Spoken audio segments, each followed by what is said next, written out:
I want their leader brought here. I want him brought to me. I want the revolution crushed.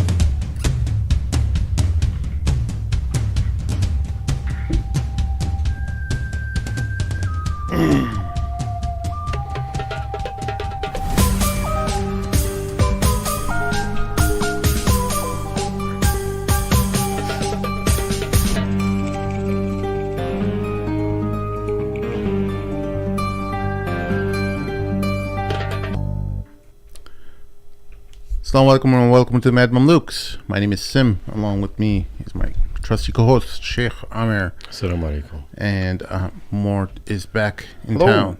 Mort is back in town. Salam alaikum. And Shalom, shalom. one and only, sitting on a banana leaf in Indonesia. Coconut tree to be Harry. specific. Assalamu alaikum, nerds. How y'all doing? Follow me at Mr. Harry198 on X. You know where I am, My man. or you do not. Harry, I got a plate of food for you. Here we go. What a punk. Look at this guy. Look at this guy. Here you go. Where Here's did a plate you of get food, this bro. from? His wife got it from the Asian store. I know. That's No, it's- people don't believe me when I say that's one of the most versatile projects in all No, of it's Southeast. actually a leaf that fell off my plant over there. I don't think you got this prop just That for this. too. No, Have you ever eaten on those banana leaves? I ate on those when I was in India. They eat those in South India too. Yeah, it actually brings. amazing. It feels good. I don't know if it brings Yeah. flavor, but it's good. It's nice. You know what's? You know what's the best Indonesian thing I found? Sambal. Have you ever had sambal? No. Sambo? Sambo? Wrestling? Good stuff.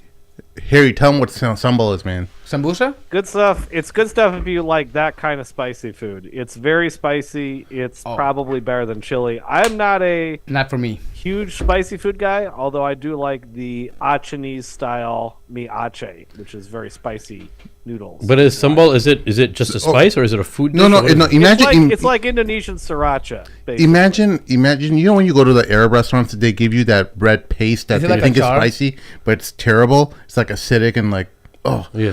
If those people, if Arabs need to get acquainted with Indonesians, because if they put sambal in their food, game changer. Is this like achar? It's kind of like their acquainted achar. with each It's other. kind of Where do you like, get it from? Yeah, but it's basically a paste of red chili peppers, garlic, and what? Just a bit of oil or something. Yeah, it's not very complicated. Oh, But can you get it from here? no, you can, but it's not. It's like packaged. It's crap. You got to make it at home. And you guys made it at home? We go to the Asian market and we pick up all these like red chili peppers. So it's not pickled. It's just spices in like red Yeah. sauce. No, yeah, it's not pickled. So it's like tomato and Yeah. like tomato sauce with like. It looks like tomato sauce. Yeah, Oh. We're gonna have to have a but taste it's after the not show. tomato inshallah. sauce. So it's like a paste then. You can squeeze it out and. You just scoop it over with a spoon, but it's so spicy that you take like a quarter. like- You know how much spicy I eat. Yeah, ate a whole And habanero. I It's remember way that. spicier than Mr. I'll take a Rock. quarter of a teaspoon. Oh, wow. It's that I wanna spicy, try So some I of couldn't this. tolerate that. and I'll just pour sweat. There we go. Yeah, I'm excited. I'm going to tap that camera to the left, Summer. I think I'm being blocked by Harry's cam. Can you switch to me real quick? there you go. Up. A little bit more. No, a little more. There you go. Woohoo! All right. Oh, that's him when he's walking past. He knocks it up. He knocks it off center. That's why I made him do it right now. Actions Really? have consequences. Really? Yeah. Anyways, guys, You let's always talk bump about things All right, with yeah, Donka Shabab. Donk. Serious happenings have happened in the past many. Serious 12 happenings. hours. Serious things have happened. Okay, Iran was attacked by the Zionist entity known as Israel. Thankfully, initial reports are saying that it was very minimal damage. I think they reported 2 casualties. There's no thankfully in that, but it's even if it's 2 people who were killed, it's still too much. But I think what Israel is trying to do is to send a message that they're like a little child. They need to be the last one. They need to be the last one in the confrontation. So they're like, whatever you do, we're going to do something back. You can't have the last say in the little conflict, because America tried like so much not to create a wider regional conflict. They wanted to attack their nuclear facilities, and Russia had to step in, saying that, hey, if you do this, there's going to be like a wider confrontation if you attack. This is what I'm telling you guys. This is why I've been keep repeating this message over and over again. This is a broader conflict involving the Russians, the Chinese, the former colonial empires, how they've carved up the Middle East. They have considerable influences across Iran, Syria, Yemen, and the colonial powers have Israel, Saudi Arabia, Dubai, Egypt, etc. Right? And so what we're finding now is other countries are stepping up for Iran now. Because I remember a couple weeks ago I said that, hey, we're going to need Russia and China to start stepping up, or if they don't, Iran, and they're going to just leave Iran holding the bag, their influence in the region is going to get severely diminished. China's focusing on Taiwan, Russia is focusing on Ukraine. Now they got North Koreans coming in to help them in Ukraine. I imagine Iran may end up sending their soldiers into Russia as well to help them out. Really? Yeah, this is how they're going to help each other out, because they're much more weaker than the richer Western nations. They're going to have to play ball with each other. That's why there's things like BRICS happening, and these nations are figuring out, hey, we got to figure out this other path outside of latching onto the West for any kind of economic independence or success. Yeah. I just want to level set here for a second. So I don't think this is just Israel being petty. I think it's what any country would do as a normal response, meaning the equal measure, right? Hey, Iran did hit the Nevatim air base, did cause damage. It had to go answered, right? But I think what we're seeing here, though, I think a response was going to be expected no matter what, right? But what we're seeing here is that Daddy Biden told them, listen, no nuclear and no oil refineries. Why? Not only because... I'm sorry? I would agree with that. Yeah. And I think I think it's for obvious reasons, right? Why is that? Well, it's not because they have some care for Iranian people. I think it's a multifold issue. Like Sim mentioned, there's multiple knobs here in this game of world politics, right? Like, so first of all, you don't want to send, and this is, by the way, also think about the timing of the attack. Friday evening after Wall Street closes, right? Not during the day, not in the middle of the week, right? 5 o'clock, after 5 o'clock, Wall Street numbers are down, everything's closed for the bell is done. By Monday morning, everything's back to normal, right? But think about this for a moment. If people were already starting to bet on oil stocks, right? Why? Because, we're going to hit the refinery, right? Now, if they go nuclear, they can't hit nuclear sites because that just sends other countries on an alarming, ringing the bells, like Russia, Iran, China. But also, think about this as well. Israel and America need Iran to exist. It cannot be completely decapitated. They can't just go assassinate Khamenei. As much as they would like to, they hate him or whatever, but they need him. Why? Well, America needs to tell Saudi Arabia, you have a boogeyman there. If you don't work with us, Iran's going to swallow you up.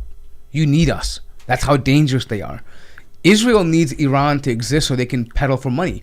What other nation around them is a threat to them? Nobody is. Not Saudi, not the Gulf, not Syria, not Iraq.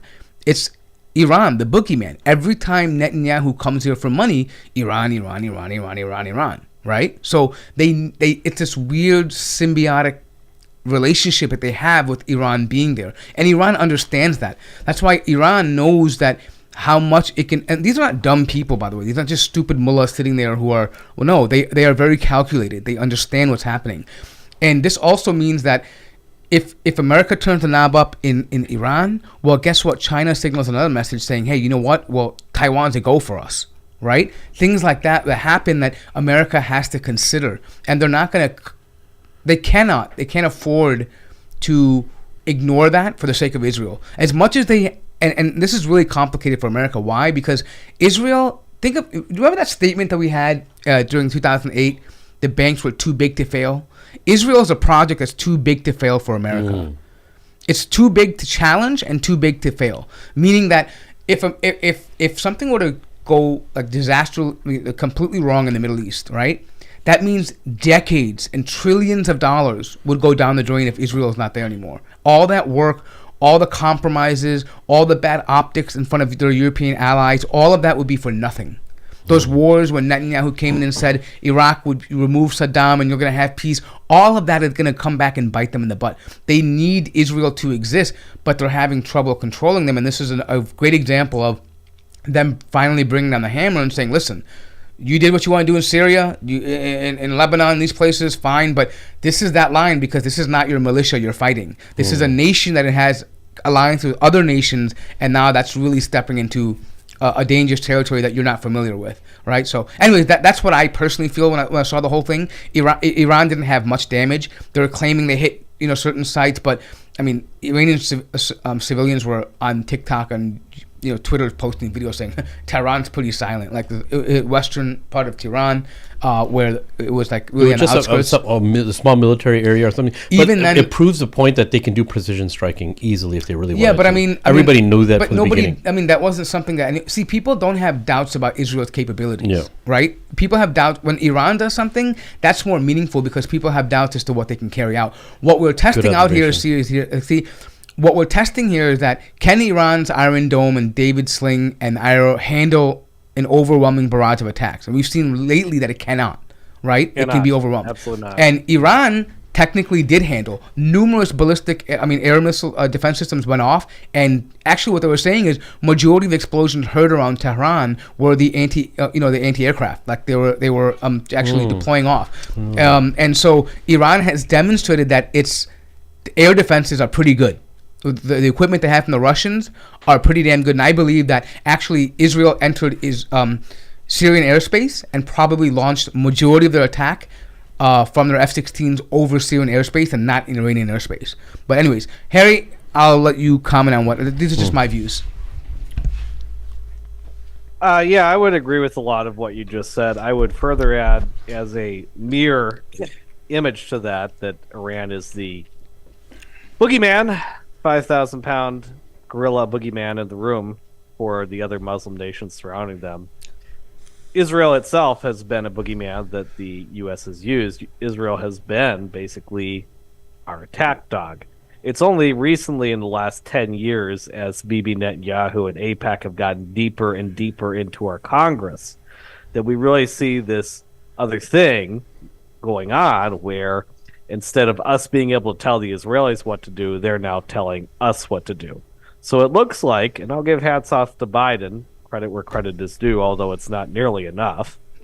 When I say hats off, I'm just saying slightly. It's not don't Kufi's be off. And say Munafik. Kufi's off. Munafik, no more Munafiks. No. Biden appears to have gotten back control of Israel. He does appear to have gotten back control of them. And I think Scott Ritter made a really good point on YouTube. He was on Danny Hafang's show. The Pentagon isn't really controlled by Israel in the same way that the Congress is. It's harder to buy people who are generals who don't need to be elected every few years and don't need campaign funds. Most of the people who buy out generals are other army officers that they've already worked for, that they already worked with, who quit the military and moved to the private sector, usually in the defense contracting business. So some general will quit after his 20 years, in the Pentagon, and then he'll go work for General Dynamics or Raytheon or whatever, and then he's still got a buddy in the Pentagon, and that's how these kind of deals get made for military equipment. So I want to touch on this because it's really important, because I see a lot of chatters, particularly on X right now, where it's always like, the Jews run the world, the Jews control everything, the Jews own America, blah, blah, blah. We really need to draw a distinction here because, yes, the Israelis have an awful lot of control. They have an awful lot of influence in our government, but they definitely don't control everything. And I think it's kind of a mistake to say that the deep state and Israel are exactly one for one the same thing. I don't think that's accurate. That's just my 2 cents. And I think it's really important to see that because, one, we've got all this growing out of control anti-Jew sentiment to the point where people are like, wanting to go burn down every single synagogue. Yeah. And I think that's way too far in the other direction. And the other thing too is it's like I do agree with Sheikh bin Hamid on this. We don't want to make the Jews more powerful than they actually are. Yep. That's really important. So buy into that. I mean, look, if you create, look, if you came to me and believe and said, he's a killer. He can just take out people randomly, and you gotta fear him. I'm gonna embrace the stereotype, right? Yeah, fear me. You know what I mean? Like, why wouldn't you embrace that, right? Yeah, if I control everything. Right? Yeah, I control your money, your bank. I have your mind. Sacrifice and eat babies. Yeah, I'm right. watching you all the time. Right. So if you give them that power, right, and that's a lot of what they say usually, right? Don't give your oppressor too much power. I mean, validation in terms of what they're doing, right? So I totally agree with him that I've always said this. Yes, the Zionist is there, and they're an interest that has infiltrated itself within American politics, and they've done so through various different means, including money and blackmail and whatever else you have, right? It's not just that, but I mean, look, let's not diminish it. It's not just politics. It's business. It's entertainment. Well, this is what I'm saying. Yeah. I'm saying in the form of lobbies, corporations, in academia, they've embedded themselves in these positions of influence, right? But it's not a design that that Zionism is going to control America. They just have been very successful at it, right? So you can be punished in many different fronts, not just with jail time, but loss of economics and jobs and business. You can be shunned, you can be silenced. I mean, there's a lot of different tools they have at their disposal, not to mention the Holocaust industry. It's a big industry for them, right? This whole thing about the Holocaust. And I don't know if you saw recently a Polish minister was saying, you're not going to hang that Holocaust story on us again. Don't use that as an excuse. We're tired of seeing genocide, and this is not going to justify it. People are waking up, and I think this is one of the biggest things why there's a certain shift happening in America, and that is because I think people with the advent of social media, what they're seeing doesn't line up with the excuse for what happened to the Holocaust, meaning that the Holocaust can't cover all of this, right? Great. Like, you've gotten your dues, right? Reparations have had, you have a country, you have all this stuff, right? But what does killing babies have to do with the Holocaust, right? What does starving people have to do with the Holocaust, right? That kind of stuff, I think people are putting two and two together. And then what I've noticed now, Harry, by the way, among even the right, which is pretty interesting, maybe you'll comment on this, is that the argument is starting to shift. And it's not so much that Israel has the right to defend itself and they're oppressed. It's more so that we have to do this because of radical Islam, right? It's not so much that because of the Holocaust and anti-Semitism. It's more so that they're doing our work for us. We should be thankful that they're going after radical Islam. And once they get done, there's going to be a new world order, and we're going to have a great American hegemony in the Middle East. Look, we've got Saudi on board now. We've got the UAE. We just need to purge out the things in Syria and Lebanon and Palestine, and now we've got this great Western power and I guess this Western idea in the Middle East, and Israel's to thank for that. Israel's doing our dirty work, and that's what they've been saying now. Like, they're not quite saying it as openly, but that's the message they're hinting at. That oh, look, Israel's doing what we couldn't. This is what we wanted to do. We want to get rid of these guys so we can have, we can get our good actors, our good partners in power there. That's what I see. One question that I had is, and we can come back to this, but what's with Iran having talks with Saudi now when the West has worked so hard to make them enemies in front of the world arena of politics? What's with this? So, what's happening right now, at least what I think you're referring to, is the joint exercises, military exercises that Saudi Arabia came forward to Iran saying that, hey, let's start working on exercises. And I think that's a signal, because MBS is not typically the same type of lapdog that the United States have had in the past in the region, where he's ambitious. And I think it's designed to create some pressure on America and Israel. And I think despite what we think about MBS and how horrible he is wanting this conflict to be over so that they can start making money. Go back to business. Look, these countries are more run like businesses than anything else. People think that our country is here to serve you. The government is here to serve the people. It doesn't work like that. Yeah, the government functions more like a business, and it's a big family business. It's a big family business with a lot of interested parties wanting to continue what's been happening for the past few decades, where everyone's making money. Continue the status quo. Stop disturbing. Anything that can disrupt that. Yeah, that's when they get really upset. they're willing to make sacrifices for the country, for like, you know, in terms of Ukraine and Russia and stuff like that.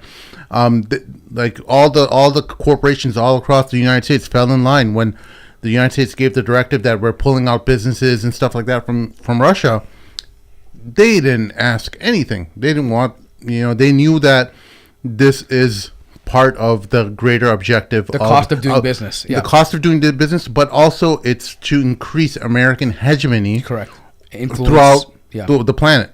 They know that this is where the direction is of the company. Well, ultimately, it's to their benefit, right? The more influence America has, the more area they have business to do in, right? Exactly. And the more areas of profit they have, right? Emerging markets, new markets.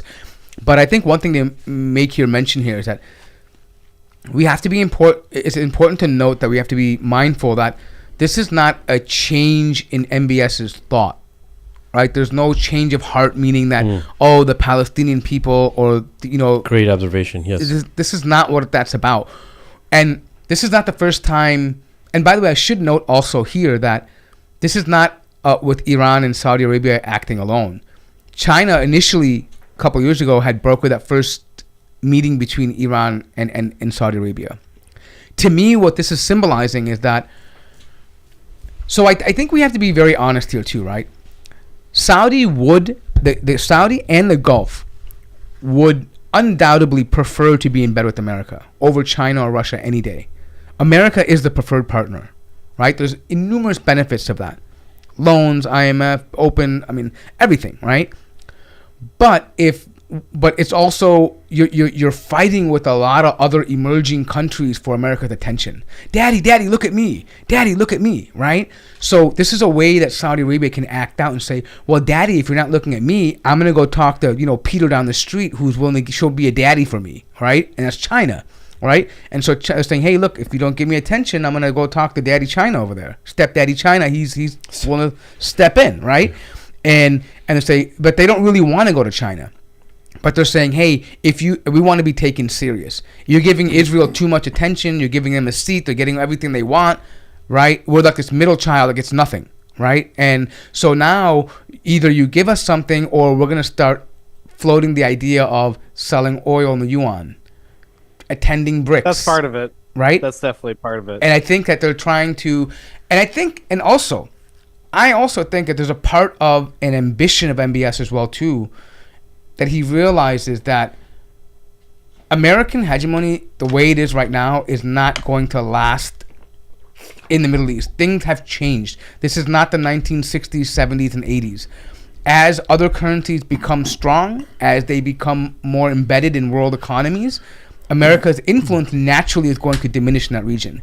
And you cannot survive being isolated from other major players like China, like Russia, and like India. Right? You have to be able to be open. That communication has to be open with them and the willingness to do business.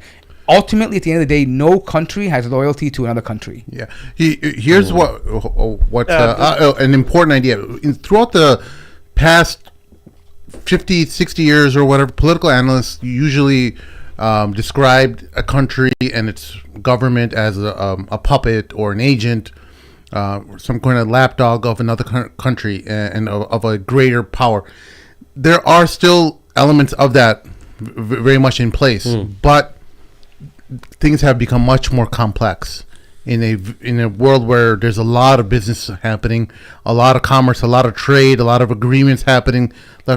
Things aren't as black and white anymore as they were in the past. You cannot make those kind of broad swath generalizations, and it's complicated. A lot of analysis that's happened across the world. You'll see the most brilliant or top-notch political scientists like Mearsheimer or whatever.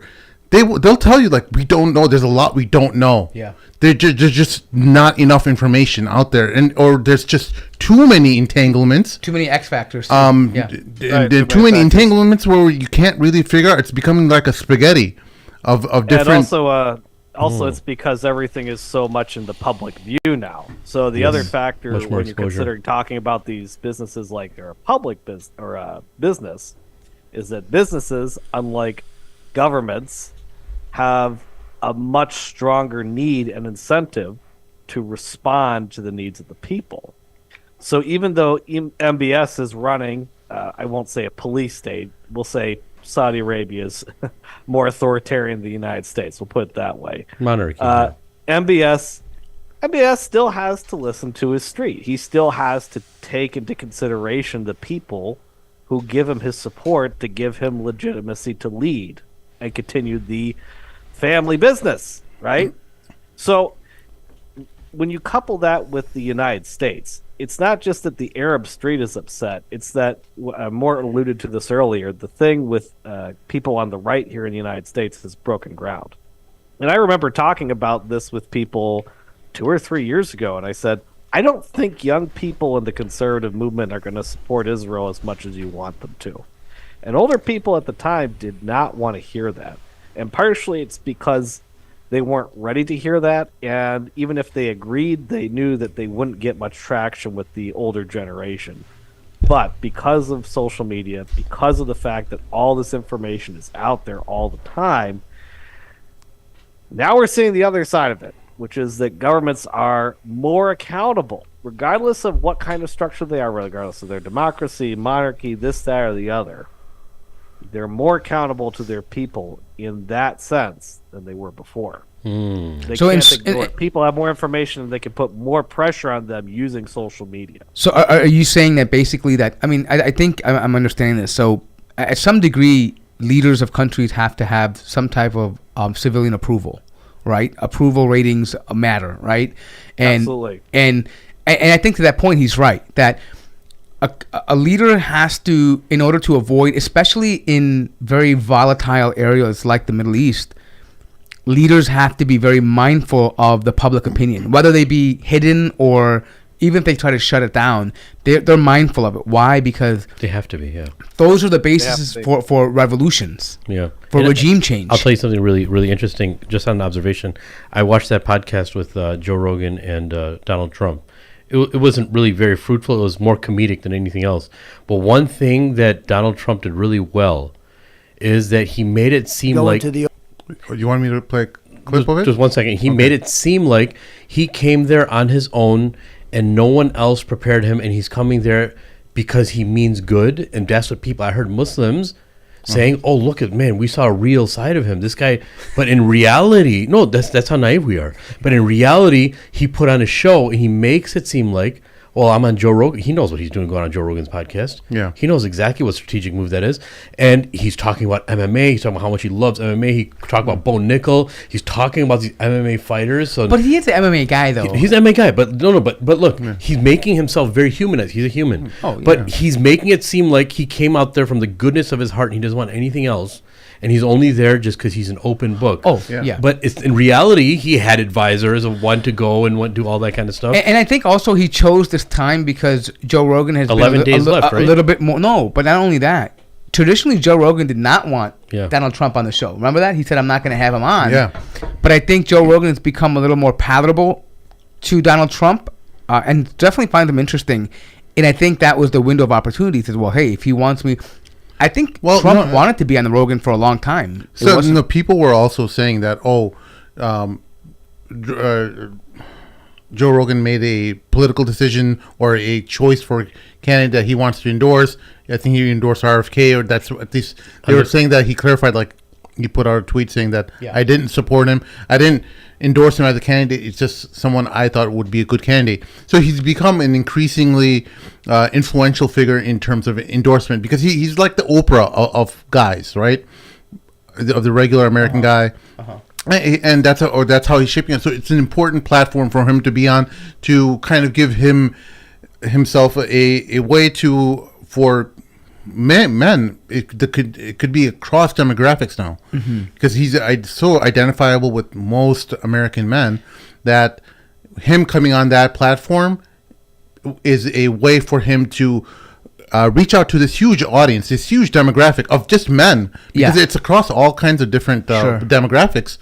Well, and he's making himself appealing to him. So yeah, there's a serious gender divide in this election that's not normal in other elections. There's always been a skew for women to tend to vote liberal and men to be more likely to be conservative. But this election in particular, it is off the charts skewed. There's a significant number of Democrat men, disaffected white working class men. I mean, it was already disaffected men before, but now it's really taking off. There's like a 10 to 20% point shift in this election compared to the last one. Part of it is because Kamala is a woman, and also the other part of it is the supposed abortion rights issue, where women are, for some strange reason, voting in droves because they think their right to murder a baby is in jeopardy in this election, which it's not. But just about a special shout out real quickly. Speaking of special guests and special shows, we have somebody in the group chat, and his name is Malachi Click. So shout out to brother Malachi Click. We love Malachi. Yeah, that's my homeboy Ali. Salam alaikum, Ali. Met in person. Yeah. Also, I think I want to know too. I think Joe Rogan also decided to do this because he was originally scheduled to have Kamala Harris on there as well, which she did not end up doing. Yeah. But I think in keeping up with the idea of being fair and unbiased, because if you think about it, last election cycle, he had a long form with Bernie Sanders, which was phenomenal. Yeah. People loved that because it was. And the thing about Joe Rogan is he has an interview style that makes it feel like you're just having a chat at a coffee shop, right? Like informal. And to be honest, like just to say stuff to a former president or a sitting president, like for example, I don't know why the media runs. He goes, "You say wild shit, right?" I mean, like stuff like that. Yeah. People, it's like a human conversation. Let's play a clip and give people taste. We could go into this stuff. We could go into the ballots, or we could go into the overall. I'll give you another one. Are you going to present this ever? Like, do you think like? Let me just give you one more. Go ahead. Accordion, the classic accordion. 51. We could go into this stuff. Okay, wait, sorry, this wasn't a clip, but go ahead. Yeah, no, I'm just saying. My point is that these kinds of long formats without too many people involved, and Joe has this way of making the conversation intimate and candid.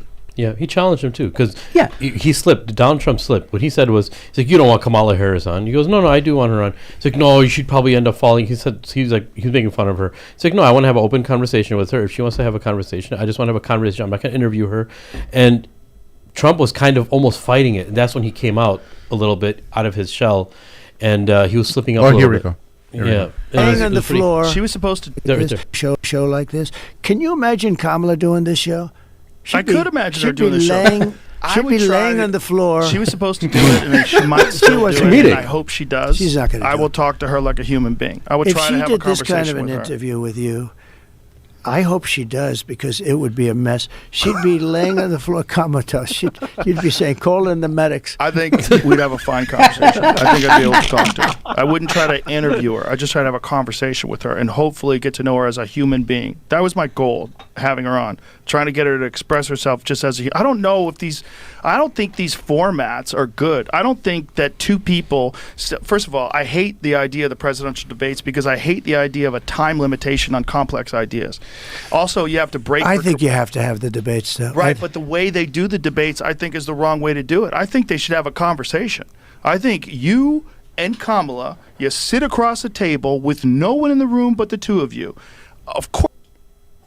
So that would be a really cool idea if Joe Rogan were to offer his platform where you just put two mics and two candidates, and then like you just get no time limit. It'd be stupid not to do it, bro. No, but what I'm saying is that like just go at it, right? And I think people would, and you know what? I think that's so interesting. Why? Because first of all, when you have questions, and we all know about this, right? Where sometimes these questions get leaked beforehand to candidates, right? They have they have preps and all this stuff. They have very scripted answers. But I think when you have a presidential candidate, like you want to be able to see their entire holistic view. How do they react under pressure because dealing with Trump or Kamala in the other case would be like dealing with a foreign diplomat, right? Like there are situations where you're not going to hear the answer you want, right? You get to explore their psyche, the calm, the ability to respond, the ability to keep composure, the ability to articulate points. These are important things to see. Because to be honest, I'll be quite frankly honest here. One of the reasons why I am not voting this election, haram, whatever it is, I'm just saying even if I was going to, I would never do it right now, is because of the fact that I honestly don't know what any of these people stand for. There's a lot of a lot of chatter, a lot of attacking, but I don't really know what's real and what's not real in their agenda. I want to know, like a guy like Trump, who's said that I'm going to come forward, I'm going to put out the UFO files, things that Rogan was JFK stuff, the yeah. JFK files right. and stuff like that. I'm going to disclose these. None of that stuff came out. Well, where's all that stuff? That Well, he because did talk about that. You've championed. Well, On the show, he did say that. That's why I'm He's not not going to going vote to, for though. him again. And I told this to Sheikh bin Hamid and some other people, and they were. I also said this on a recent podcast I did with. I don't know if you guys remember him from the post 9/11 era, Dr. Michael Scheuer. Yeah. Yeah, Dr. Michael Scheuer. I did a recent podcast with him, Dr. Michael Scheuer and Colonel Mike, and they have a show called Two Mics. Oh, And that's I'll awesome. provide Mike links. Schur is good. Yeah, I He's- did- Yeah. Yeah, it's he's good. got- I'm trying to get him on the show. I'm friends with his publicist now on X, so I'm trying to get him on the show. But I was telling this to them. I said, I voted for Donald Trump twice. I was willing to crawl over glass for him in 2016. And now, especially after visiting that weird visit he had with the rabbi, and you're saying where he didn't release these files, and then he did do some good things. I want to give Donald Trump credit. He did deal with a lot of crap, and he did do a lot of good things. But Donald Trump also set the stage for October 7th by him moving the capital to Jerusalem because Sheldon and Marion Adelson give him all this money, and by him trying to do this.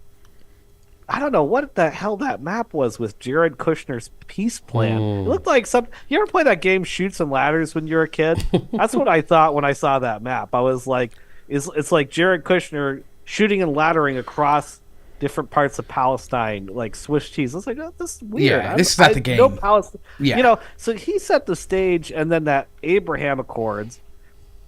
Donald Trump is always getting credit for that, but the reality is, he set the stage for that blowback by blindly taking Bibi Netanyahu's side at the behest of people like the Adelsons and AIPAC. Sure. That set the stage for October 7th and the situation we have now, because Hamas realized that if they don't do something, It's all going to go away. Palestinian cause we're going to get lost forever. And October 7th was their blowout moment. So Donald Trump, normally I give him credit on foreign policy, like he did really good with North Korea. But in this case, I mean, look, I get it. You got to feed AIPAC, and blah, blah, blah, blah, blah, putting all loyalties and emotions aside. Okay, got to kiss the ring, as the people have said. Okay, but, he kissed the ring a little too much. And then I see But Harry, again, this weird thing with the rabbi where he's going with Ben Shapiro to meet this rabbi, and I go, what is this? This is like Sufism, but in reverse. So listen, Harry. Hey, I want to be honest. I want to be honest to Donald Trump, right? That whole visit to the Rabbi Schmierson and all the grave stuff. Look, I think this is American politics, right? All these people have to kiss up to find out who can, suck off this highness more, right? It's just what it is, right? It was a little too much, though. Children's Oh, sorry. Anyways, but listen. PG-13 But let me. I think I'm going to look at this from an American voter perspective, right? If I were to be simply just vote as an American, right? I don't know what I'm getting, right? Like, okay, so yeah, I feel that. For example, like we got a problem with the either. border. Okay, great. Okay, cool. Well, how are you gonna tackle it? I'm gonna fix it when I get there. All right. While I'm president-elect, I'm gonna fix Russia and Ukraine. Well, how are you gonna do that? Right? Like, how are we gonna solve this? Right? I get it. Not everything can be laid out. Like, I'm not asking for a deep, dive discussion on every single intricate detail. But I want to know, because as a president, you have to be able to answer that. Last time at a high level, like last time you told me that we're gonna get $4,000 more every year on average because of the tax cuts, right? Well, we didn't. I mean, corporations, he said, I'm going to save, those big banks from corporate tax breaks. And they actually most of those tax cuts, like 80% of them went to big corporations and very rich people, right? So how are you going to be different this time? And then you're saying, I made some bad choices by having Bolton right there, right? Okay, well, how are you ensuring this time you're not making bad choices around you now? Who's guiding you right now? Like, these things, I don't think that we've answered them. People. And so, and to be honest, this is the same thing for Kamala. Kamala, what are you gonna do? Like, and I will be honest here, right? Just comment this. I want you to finish your thought after you watch this. Okay. What do you say to voters who are thinking about supporting a third-party candidate or staying on the couch, not voting at all because of this Pay issue? attention to her answer. Listen, Let's I have this. am not going to deny the strong feelings that people have. I don't know that anyone who has seen the images who would not have strong feelings about what has happened, much less those who have relatives who have died and been killed. And I know people and have talked with people. So I appreciate that. But I also do know that for many people who care about this issue, they also care about bringing down the price of groceries. They also care about our democracy and not having a president of the United States who admires dictators and is a fascist. They also care about the fact that we need practical, common sense solutions from a leader who is willing to work across the aisle on behalf of the American people and not themselves. They want a president who cares about a fundamental freedom to make decisions about your own body. Understanding that we're guys not are gonna trying hate to my change response to anyone's this. belief, but let's not have the government telling women what to do with their body. So, You guys are going to Wow. so my thought, Kamala, I feel the same thing here. Just a typical example. I don't think that she's any more articulate. I think she's even more confusing in terms of what she's offering. Yeah. And I think here's the biggest issue. I think, however, there's one criticism of Kamala that I feel like it's unfair. And they say, well, if you could do something, you would have already done it now. And I think it's a bit unfair because the vice president's office traditionally doesn't have as much power. They're under the administration of the president, anyways. But this is an example, primarily. Like, what does are you going to walk up to somebody who's a victim? Let's reverse the situation. Forget Palestine, right? Right. Let's look at, like, let's say they came to Chicago and said, you know what, you're talking to a bunch of black voters who are victims of gang violence in the neighborhood. Are you going to say that, well, I appreciate your concern for that, but aren't you also concerned about the price of groceries, even though your 10-year-old just died from gun violence? It doesn't make sense. It's stupid. I mean, at what point do we diminish the importance of life and not supporting genocide? You're talking at one hand saying, oh, who doesn't admire dictators, but you literally want to prop up another genocidal government that is literally doing what dictators would do? How does that make sense? How is that coherent? And additionally, like, for example, right now, we're giving money to Israel to bomb people, and then we're pledging money to rebuild the same country we just bombed. How? Make that make sense to me. Oh, you guys are not going to like my 2 cents on this. Let's You're go. really not going to like it. There we go. There we go. From a purely Machiavellian standpoint, that was the perfect thing for her to say. Because she's looking at the poll numbers and she's realizing that she's lost the hardcore pro-Palestine crowd to Jill Stein. Yeah. And instead, what she has to do to win this election is shore up the regular Dem voters who were kind of like, Palestine's important to them, but like she said, do you want to eat? Do you want to have abortion rights? Do you want to continue some of the things you liked under Joe Biden and Barack Obama? She's very clear in what she just said to that group of people.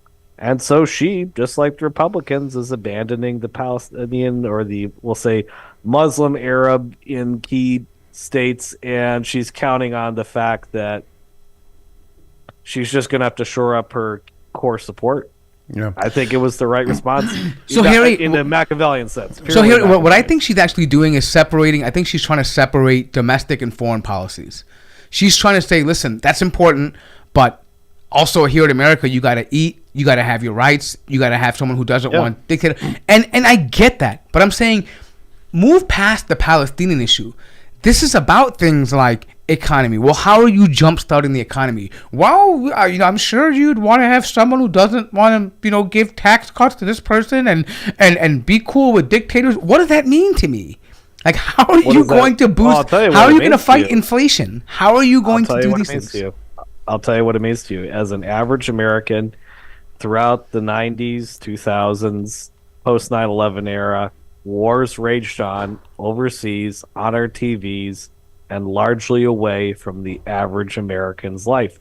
Didn't really change much. After 9/11, George Bush told people to go to the mall. Or was it Donald Rumsfeld? I can't remember. But it's not going to... These wars, for now, still do not affect that much of the daily life of most Americans. For now. Even with all the debt we've acquired, for the most part, it does not affect the average American. So, Harry, you don't think that's changing with the inflation rate that we have, the cost of goods, the people that, I mean, like literally, No. I think right now we're seeing the effects of that. Like, I mean, before is true because before, I think traditionally in America, war made money, right? Just think about this for a moment. Even one of the biggest war machines right now is being taken down, Boeing. What the hell is going on with Boeing right now? Bad manufacturing, bad safety, bad Right, regulation. but what I'm saying is this is a giant. The inflation. I want to answer that because I think that we kind of get carried away here with inflation. I mean, I used to believe that these wars were going to bankrupt America. I really believed that as a talking point. I really truly believe that. And then one day I looked up a debt to GDP chart by country, and I saw Japan has a debt to GDP ratio of 300%. Sure. And they're definitely not having Zimbabwe level inflation. That most of what we're dealing with in inflation, I hate to admit it because it just goes against all my traditional conservative Austrian the instincts, who I am. But the reality is most of the inflation in the economy is due to supply chain issues and corporations taking advantage of that and being greedy because of COVID. So they really ran with I agree, most of but I'm saying, no, that's part of it. But I'm saying, so for example, let's say as wars rage on, right? If Taiwan heats up, right? Semiconductors goes up, right? If the Houthis continue and the Red Sea and shipping lanes have to be avoided, right? Cost of good in importing. We're not going to, let's be very brutally honest here. America is never bringing back manufacturing, ever. It's too expensive. It's not going to happen. All right? We don't want to pay $5,000 for an iPhone. We're not doing it, right? We're not paying $4,000 for a 40-inch TV. We're just not going to do that, right? We live in a a globalist world now, right? We live in that a globalist economy.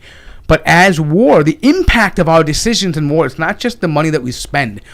I mean, yes, we give people, I get what you're saying. When we give Israel this aid money, it comes back essentially to American pockets because of defense contracting. All these things, I get that, right? But I'm saying the effect of the wars that we have in these countries ultimately affects consumer goods.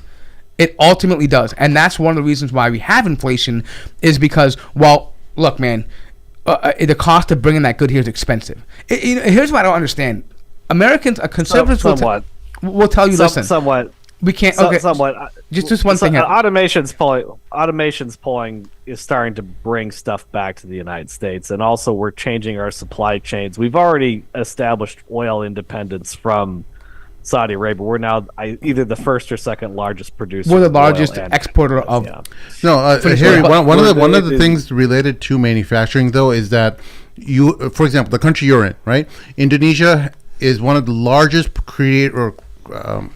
manufacturers of guitars in the world. Yes. Yeah, they have some of the greatest guitar companies that are created over there, and so. Well, how does that happen? Well, there has to be a population in place in a country that has knowledge of manufacturing that specific product. And you can't just say like, I'm going to take a specific industry and I'm going to move it back to the United States because that's what's important to the United States. You just can't do it because you need to have knowledge. The populace. We do have a lot of that knowledge because a lot of the stuff we moved overseas over the decades, we also sent people over there with the knowledge. A lot of those American companies that moved operations overseas, the operations were overseas, but they had the knowledge and the design plans. Okay, Taiwanese chip manufacturing is an example of that. Yes, they are manufactured in Taiwan, but a lot of those things are American designs. So we have the knowledge. We can bring it back, and with automation, that is happening to some degree or the other. As for these wars, they can continue with PMCs, private military contractors. We were talking about that on the Two Mikes podcast I did a while back, just a couple weeks ago with the guys. And, Colonel Mike, not Michael Scheuer, but Colonel Mike, the other gentleman who does the show, he was pointing out to me, is like, your generation of guys from the post 9/11 era, the millennials, the older millennials that went to fight in Iraq and Afghanistan and places like that, it's not about you guys anymore. There's a skeleton crew because they can't make recruitment goals. There's a skeleton crew in the military that is really more focused on maintaining the aerospace, rockets, planes, drones, that sort of thing.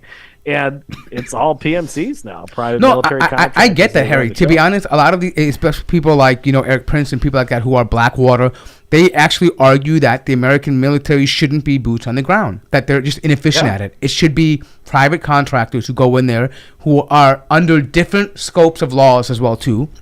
Not the same, less accountable. And they can do. And actually, there was a guy, I forgot his name.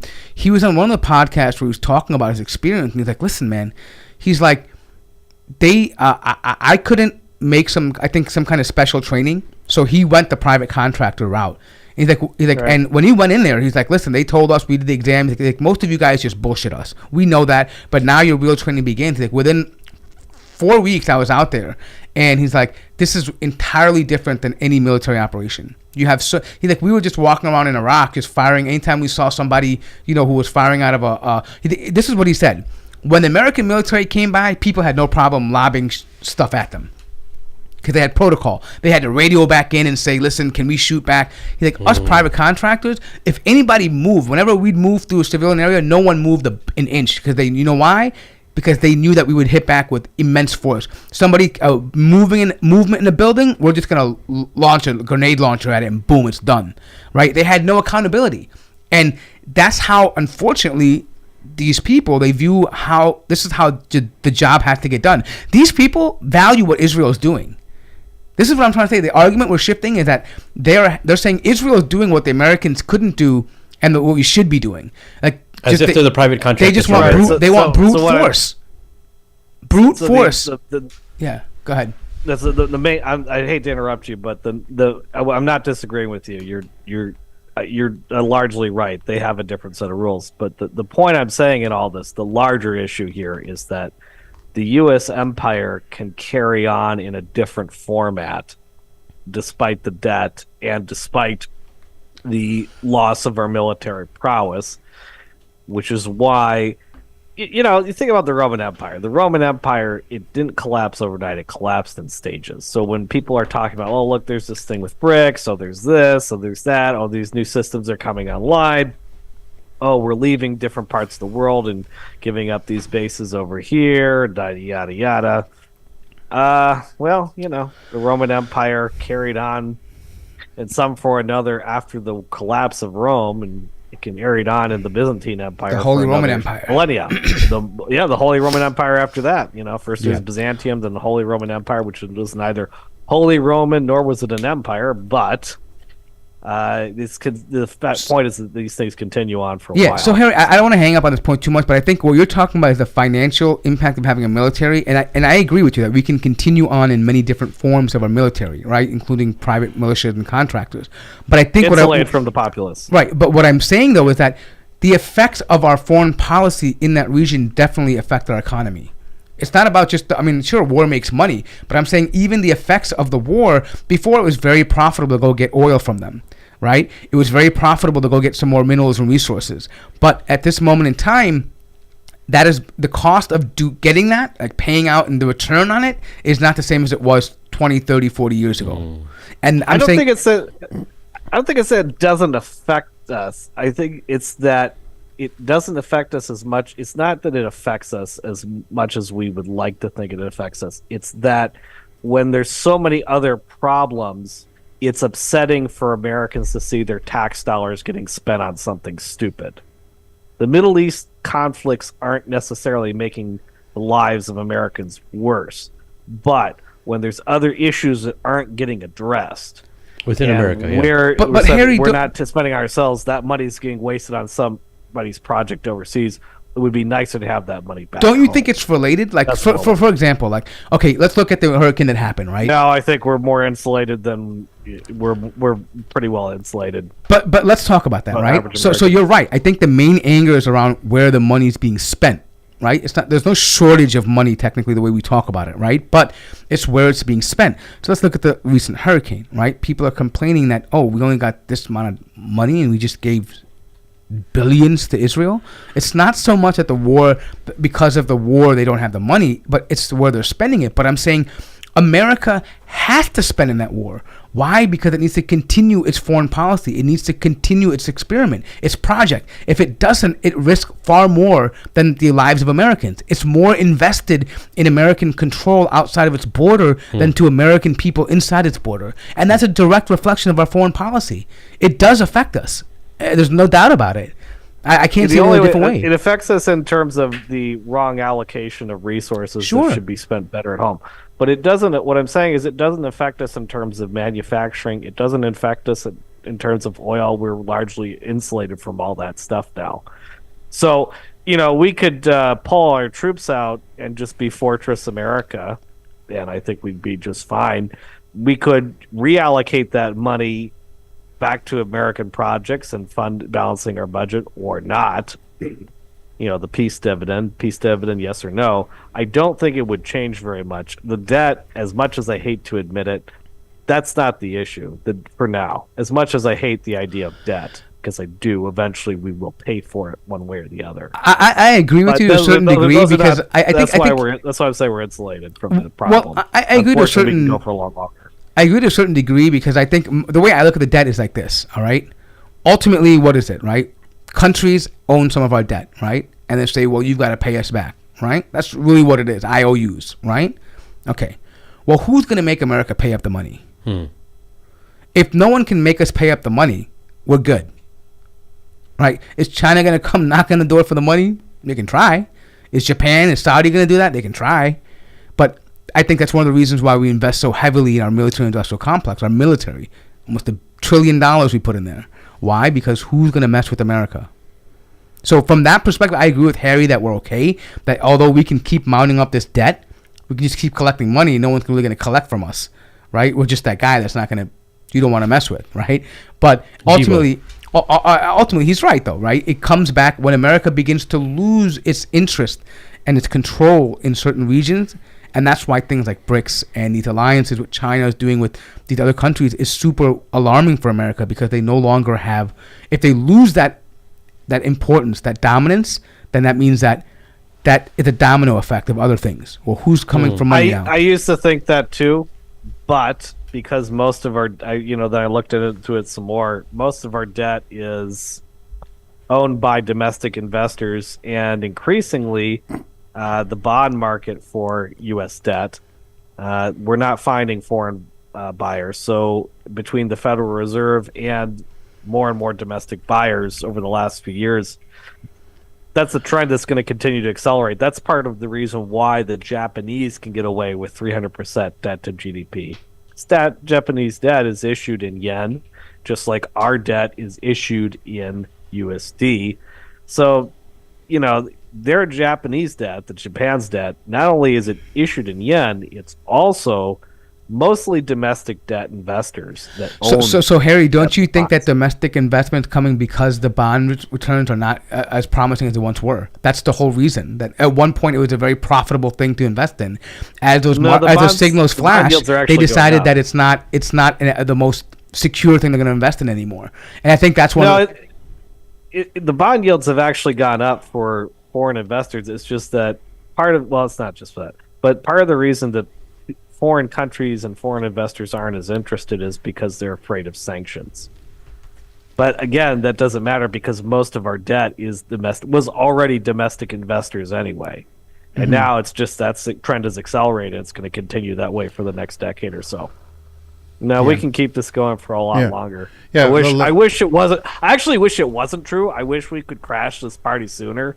I wish BRICS could just magically replace the U.S. dollar with the BRICS currency, and that life would be so much better in sunshine and rainbows. But it's kind of like, I forget this economic. His name is Brett.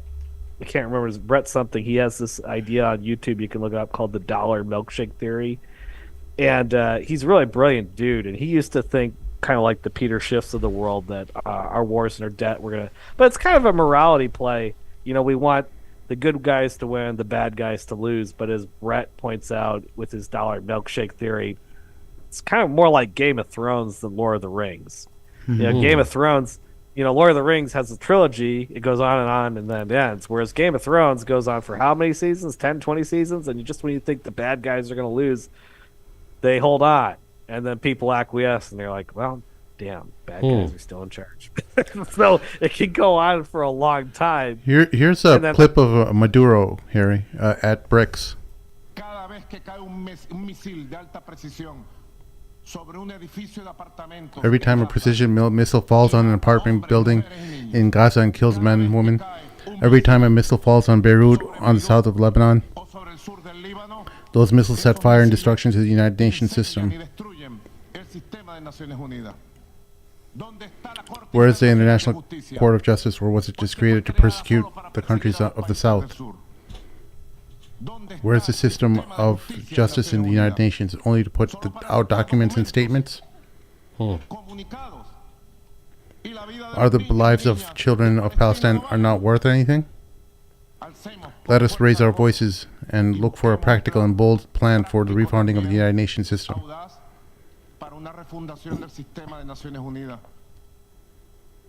Which agonizes at the emergence of Nazis and fascists current throughout this painful historical situation. A new world is possible. We believe that a new world has already been born. The BRICS is the epicenter of the historical birth of this new world. So this is, great on paper. I love the rhetoric. It seems like he's made enemies with speeches like that. This is one of the reasons why they want him out of power in Venezuela. I think many people are becoming increasingly aware of why Maduro was falling out of favor from the United States.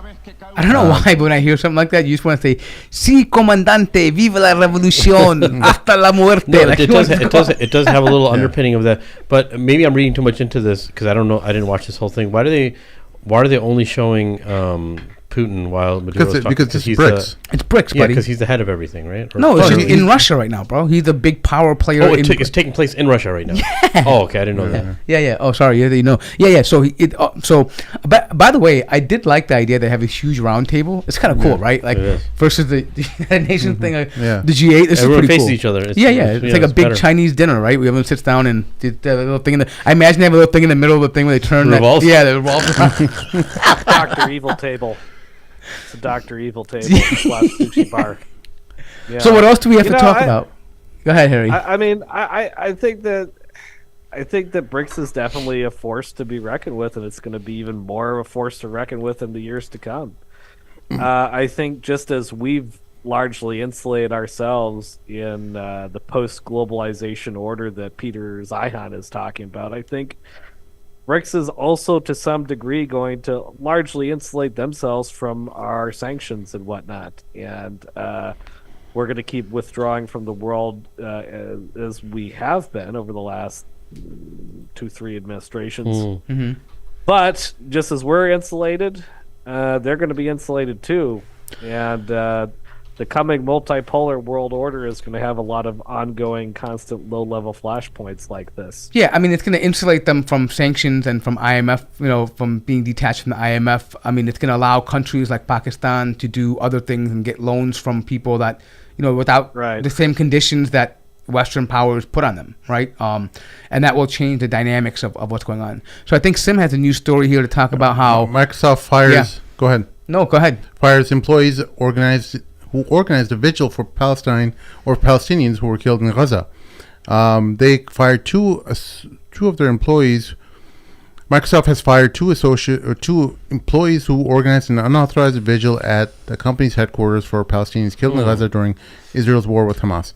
Oh, Israel's war with Hamas. That's just how everything's going to be framed as. Yeah. The two employees told the Associated Press that they were fired by phone call late Thursday, several hours after a lunchtime event they organized at Microsoft's campus in Redmond, Washington. Now here's the one thing about just pause there for a second. Their announcement of being fired was announced by a Twitter account called Stop Anti-Semitism Hate. It's a Zionist It was announced 2 hours before they even got the call from Microsoft.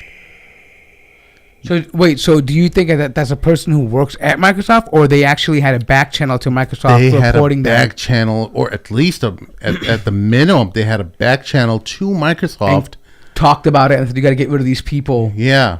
But you know, let me ask one thing. And I want to play devil's advocate. Did they ask Microsoft HR if they can hold this vigil? Right. I mean, and well, so apparently they said that they've organized other kind of vigils like this at Microsoft in the past, not Gaza related, sure, but other people who have been killed during other conflicts and stuff. Sure. But what I'm saying is, and the reason why I'm asking that is because while that may be true, but remember that everybody is against Palestine, right? So you have to take those. You have to be smart and take those extra measures, right? And say, hey, you know what? We need to safeguard every possible way. I'm not saying that these people had a problem losing their job or not. I mean, whatever it is, right? I'm just saying that I think we need to be a little bit more smart, right? This is one of the ways that the Jews were able to do so, right? They framed the narrative. Like, they'll come and say, hey, we just want to hold a vigil for people that were held hostage, right? And this is what, and they'll tote that line, right? I'm saying that.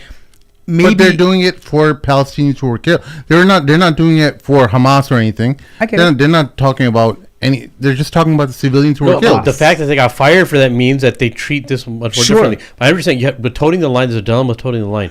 Toting the line doesn't get you the same effect and doesn't have the same stand. But what I'm saying though is that it's not that I disagree with what they did. I know. No, but what I'm saying is that because now when this happens, someone will come back and say what you want to do is shut down responses. Right? Oh, well, you didn't really tell them you were doing it, and we don't want to bring your politics into because they'll spin it. Even though, this is what I'm talking about.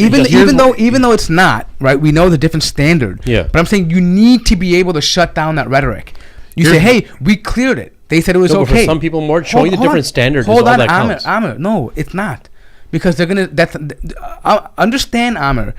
People in America, corporations do not hold your view. I understand that. Right. So they're not going to say... People that got fired don't care about that, though. I'm just saying, forget them. They're a minority. That's what I'm trying to tell you. Public opinion and... Dude, optics is important. Yeah. It's important.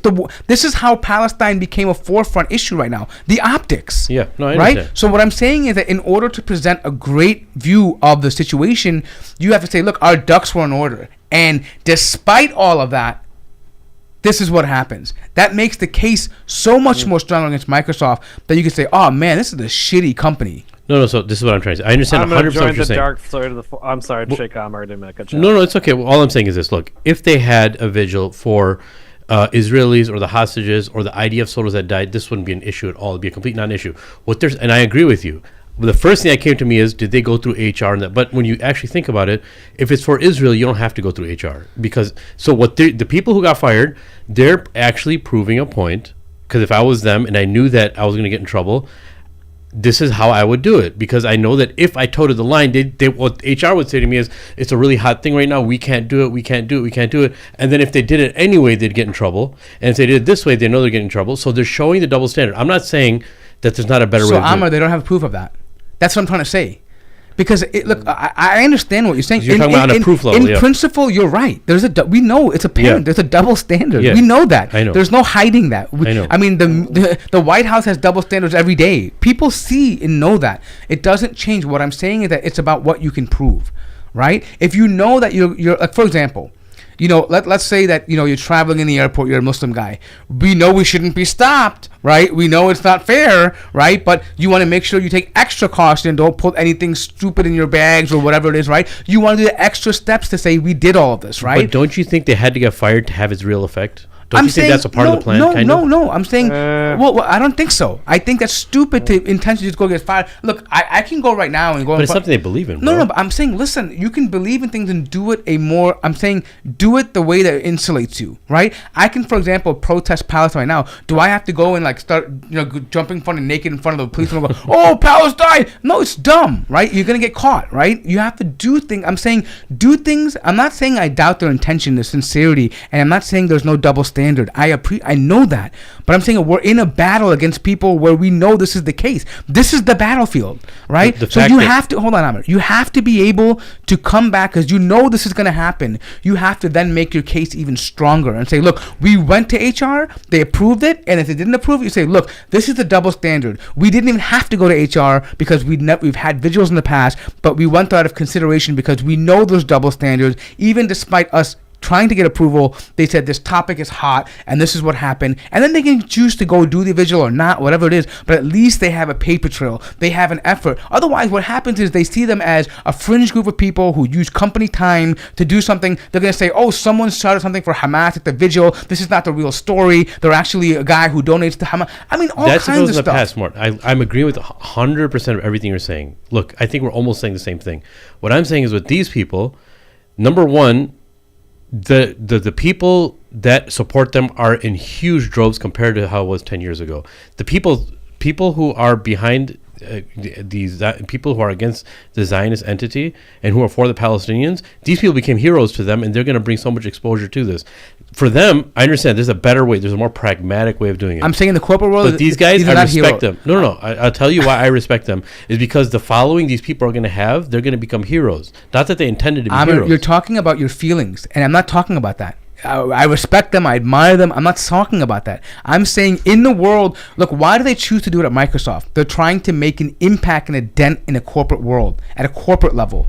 Inside or outside of in the corporate world? I think they did it for the outside, not for the inside. No, because you're talking about for the inside. I'm inclined to agree with Mort. I'm going to have to join the dark side of the force and go with Mort on this. Yeah, I'm saying because hang on. There's more context to the story. There's more context to the story because you guys are just. Go ahead. The people need to understand that these guys were also trying to stop anti-Semitism. So another fired worker, Hossam Nasser, said the purpose of the vigil was to both honor the victims of the Palestinian genocide and call attention to Microsoft's complicity in the genocide because of the use of its technology by the Israeli military. Nasser said his firing was disclosed on social media by Watchdog Stop Anti-Semitism an hour before the call from Microsoft. But so he had up here said they were. Both workers were members of a coalition of employees called No Azure for Apartheid. Azure. Azure is their cloud platform, Microsoft's cloud platform, that had opposed Microsoft's sale of its cloud computing technology to the Israeli government. But they contended that Thursday's event was similar to other Microsoft-sanctioned employee giving campaigns for people of need. So Mort does have a point, I think. You need to cover your bases. And you need to talk to HR and get that cleared. I'm not saying it's fair, but it's just given the situation. We're just not in that position. We're not in that moral high ground. 100% agree. So I'm not taking away from these people. Go ahead, Harry. Listen. Go ahead, Mr. Whiteman. Listening. When strippers go to work, okay, and I know that nobody in the Chicago area who's going to Mustard regularly knows what strippers are. I know nobody knows what strippers are. That's like a type of candy, right? So anyways, when strippers go to work, they often use stage names, and there's a reason for that. And as a general principle, I am going to join. You could have used hackers, but you chose strippers. Well, I'm just saying, strippers have creative stage names, and you got to give them props for that. I'm all about supporting. I mean, here, I'm all about. What was your stage name, Harry? Cherry Tops? I go. Dirty Harry. Anyway. Dirty Harry. Harry. So, anyways, it is. Harry cakes. I don't know. Even if it's the worthy cause, there are times, and I'm going to say this as the evil white man who used to be a colonial occupier of Muslim lands. I'm just going to say this: if we're trying to persuade these people. It is obnoxious optics. It actually can be bad optics if you're trying to persuade the middle when you do stuff like this. Because when people go to Starbucks, they just want a coffee. They just want a pretty girl putting some whipped cream on top and handing it to you and saying, have a nice day. They don't want to see blue-haired weirdos. They don't want to talk about Black Lives Mattering. Because the only thing that matters is your latte. They don't want to talk about F the police. They don't want to talk about gun violence or gun control. Where the beans They come just from. Want where the beans come from. They just want coffee. And so I agree with Mort. From a corporate perspective, it's just like, please, for the love of God, can we please have some things that are just not political? And I understand, even though I strongly sympathize with the Palestinian movement, I understand why corporate America is trying to look at a large swath of people in general, just saying, "Oh my God, if I do anything here or there, I end up taking their side, alienating the other. Please just have this not be political." So I can actually sympathize with Microsoft in this case, saying we don't want to get involved in politics.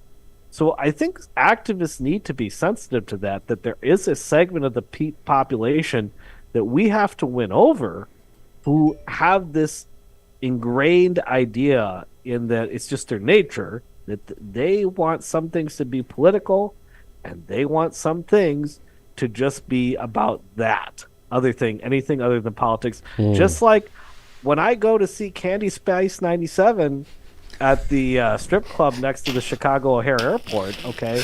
She doesn't pretty need specific, to actually bro. know. I don't need to know. I don't really need to know her name. I don't need to know how many baby daddies she's got. I don't need to know about her kids. She doesn't really need to know about what my politics on the Palestinian-Israeli issue are. That's right, Dirty Hero. You tell them. That's right. And we agree this is not a kid show, so I can say it. You know, Yeah. so that's just how. No, It's I not agree. political. I agree with Okay. you, and I think that was my point. Maybe you articulated it better, and that was my point, that I agree with Mark. there has to be a separate. And I'm thinking, if you want to be a whistleblower, that's cool too. Like maybe the guy said, "Hey, they're using Microsoft systems in the Azure for their military support." Hey, man, be a whistleblower, right? But guess what? Be out of campus and do that. Right, go do it somewhere else, right? Like, There's and I think Discord servers for that. right, there's a platform, there's a way All to right. do that. Speaking of platforms, Netflix has removed 19 Palestinian films from its streaming service. There are allegations that Palestinian-related films were removed under pressure from Zionist lobby groups.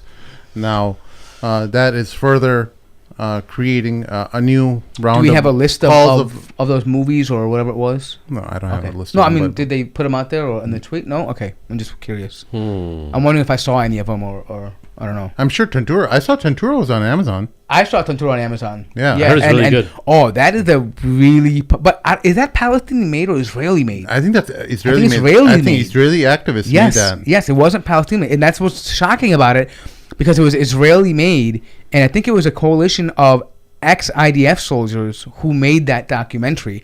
But I'm talking about, you want to hear, like, when you think about like Holocaust stuff and you think that's the stories that you hear are sad and traumatizing, when you see an old man at 70 years old laughing about how they would rape and burn women alive, like girls, and saying, what could we do? Pretty awful. Right? It's evil. It's really evil. It's the kind of stuff that makes you want to go grab something and go to war. Like that kind of evil. Yeah. If you haven't seen Tentura, I think you'll fully understand what creates a camp of people like-minded, like Yahya Sinwar. When you experience a Nakba and then grow up in a refugee camp and then experience decades of this stuff, you begin to understand the psyche. Nobody would tolerate that. Nobody would live that way. Yeah, and it's interesting the amount of I think we were talking about it before the show, the amount of PTSD and the suffering that these IDF soldiers are facing now. There's this new campaign in Israel just to mitigate the sympathy and the I told you guys if you guys didn't listen to making this initiative of Humanizing the victimizing soldiers, No, right? just making them victims. Be like, people, they're not getting enough treatment. The whole world is not supporting the IDF because of the trauma they're facing from the carnage that they've been seeing. Forget about that they've been causing, but that they've seen, and no one's giving them the help that they need. Shame on the world for not supporting us. You know what? I'll say to that, I have a morning routine, and that's every day to go to Twitter and watch funerals of dead IDF pigs. I love them. I love the wailing. I love and look, call me evil, but that literally makes me feel satisfied when I see them wail and cry and come back. I love that stuff. You know why? Not because I want to see people dead, but this is a A bully beatdown. People like watching a bully No, get beat no. down. It's well, a bully, yes, but it's a reality that news agencies don't want you to see. When they talk about Israel, they want you. Everything is fine and dandy. Our objectives have been reached. We're doing this. Everything is great. We're moving forward. But this is the impact of. This is the future of Israeli civilian life if the current radical right-wing Likud government continues on its path. Yeah. This is going to be an everyday occurrence. And you tell me, and the reason why I get happy about it is because they tell you that we're this place that is safe for the Jews, and all the stuff, right? They are living this kind of experience is what, I mean, not to the same degree, but they're experiencing the same type of grief that Palestinians have to experience when they die and go through this stuff, right? So they're realizing that, is this worth it? Was it worth going across a border into Lebanon and trying to, do what?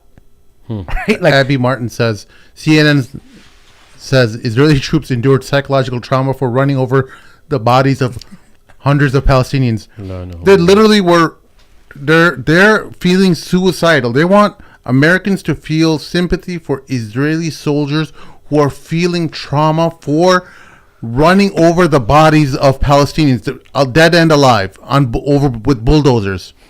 They're wanting you to feel sorry for them. Oh, the poor IDF! Look at the. That's what they You want. remember that Golda Meir quote? We're sorry for making us. we will never forgive the Arabs for making us kill their children. That's her quote. I remember that very specifically. Yeah, those are some things she said. I How just want to comment on that. disgusting as a mind do you have to be to say that? But see, that's the thing about alternative media, independent media. You know, the biggest threat to democracy now is alternative media and independent media. Yeah. So they're going to be coming after people who are even having sound bites of stuff that mainstream news is not talking about, right? Here, you had a That's the thought? biggest threat to democracy, supposedly now. I do. I want to talk about this with the whole PTSD angle as somebody who went to war and also has please. PTSD. It's a huge confusion about what PTSD is, and there's also a huge confusion about what causes it. So it can be caused for all kinds of different reasons, but everybody's different. A lot of times when people say it's about soldiers feeling guilty, that is true if the army you're talking about is moral in the first place, if the people who go to that war have a sense of morality. In this case, this is not, I don't think this is PTSD caused by guilt about doing terrible things. I think it's more about the guilt and trauma of watching their guys get killed right in front of them, getting really their asses handed to them by Hamas and Hezbollah pretty handedly over and over again. Like you just saw that they've given up the Lebanon campaign. Oh yeah, we totally Because that just was announced last night. I think that they have abandoned they're falling Lebanon. apart. They're falling apart at the seams internally. They have a huge problem. I know the Electronic Intifada was reporting on this, where a lot of guys are not showing back up after getting called up again. Going AWOL. So they're going AWOL. So that kind of PTSD is, I think, more the trauma about losing, and then also the real sore loser. Is that what it is? The possibility that they're not going to have a country in 5 to 10 years. That is very scary to them. So this is, I won't say a completely different kind of PTSD from what Americans felt, but I mean, for us, for me, PTSD was more about getting blown up and then getting lied to. And that's how the people that I know that have PTSD who didn't commit war crimes, because we did not commit war crimes like these Israeli guys. You can ask Jocko Willink. Like we are not, like you said, we're not allowed to do all this insane stuff that the Israelis have been doing. Their PTSD is like not guilt based. So Harry, let me ask you something. Do you think it's kind of related, because you know how you said that being lied to? Well, because there's a deep sense of this. People don't want to talk about this. They try to separate it, but there's a deep sense of identity that God gave them this land and it's going to make them victorious. And when they go into Lebanon and well, did God abandon us? Like that could be a So wait, PTSD. what happened with Lebanon? I don't know what happened last night. What do you mean they No, abandoned? I'm just saying in general. Okay, No, They no, gave up their I mean- campaign Okay, to wait, Lebanon. yeah. Let's They gave it rewind up for Sheikh to- Amr, who's a little bit lost in this yes. whole thing. Israel has been suffering defeats in Lebanon in the ground invasion throughout this whole Yes. beginning campaign. Last night, after the attacks in Iran, they had also announced that they're going to be withdrawing from Lebanon, like the operations are complete. Wow. Yeah, so Yeah, they're they're done. pulling back. Gave up. Right, and keep in mind this is after, literally 2 days after Hezbollah literally sent a missile over to Netanyahu's house. I remember the assassination attempt. It hit his house, yeah. Yeah. In Caesarea, whatever it was, right? And think about that. And I heard this one Lebanese journalist who I like. His name is Ali Murtada, and he's funny, dude. He's like, your president wants to tell prime minister tells you he wants to go to war with Lebanon to bring you back to the north. But Sarah, his wife, can't come back to the north. How are you going to come back to the north, right? Like, and it's just really funny because it's true. Like, you know, you're just telling people going to war with Lebanon so you can bring the northern Israelis back. And people need to talk about that too, that a few million of them have left the north because they deemed it unsafe for them to live.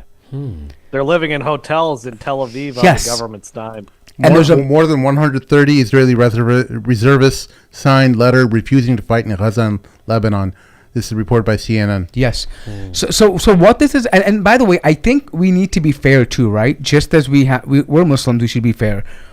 There is a significant population now growing inside of Israel that does not want to go to war for Zionism. And then they see these religious nerds like Yes. all these curly Haredim. Orthodox settlers. They're ready. Oh, come fight for us. Yeah. IDF secular kids and die for us. So you know? speaking And of then that, it's so right. Sim, can you show that clip of that Haredi funeral that I paid? Yeah. I want Harry to see this, and this is the kind of people that are supported by the Likud party and Ben Gvir, right? These are the ones, and look at I want people to pay attention to what they're saying in his eulogy for a dead brother of his. Wait. Oh, I saw that. I know what you're talking I about. didn't see Yeah. this. I want to know about this. Oh boy, So, I got a commentary can you- for that too. Can you Let me read the read- commentary? Can you read the Okay. commentary? It says, God Almighty, we want revenge. We want revenge.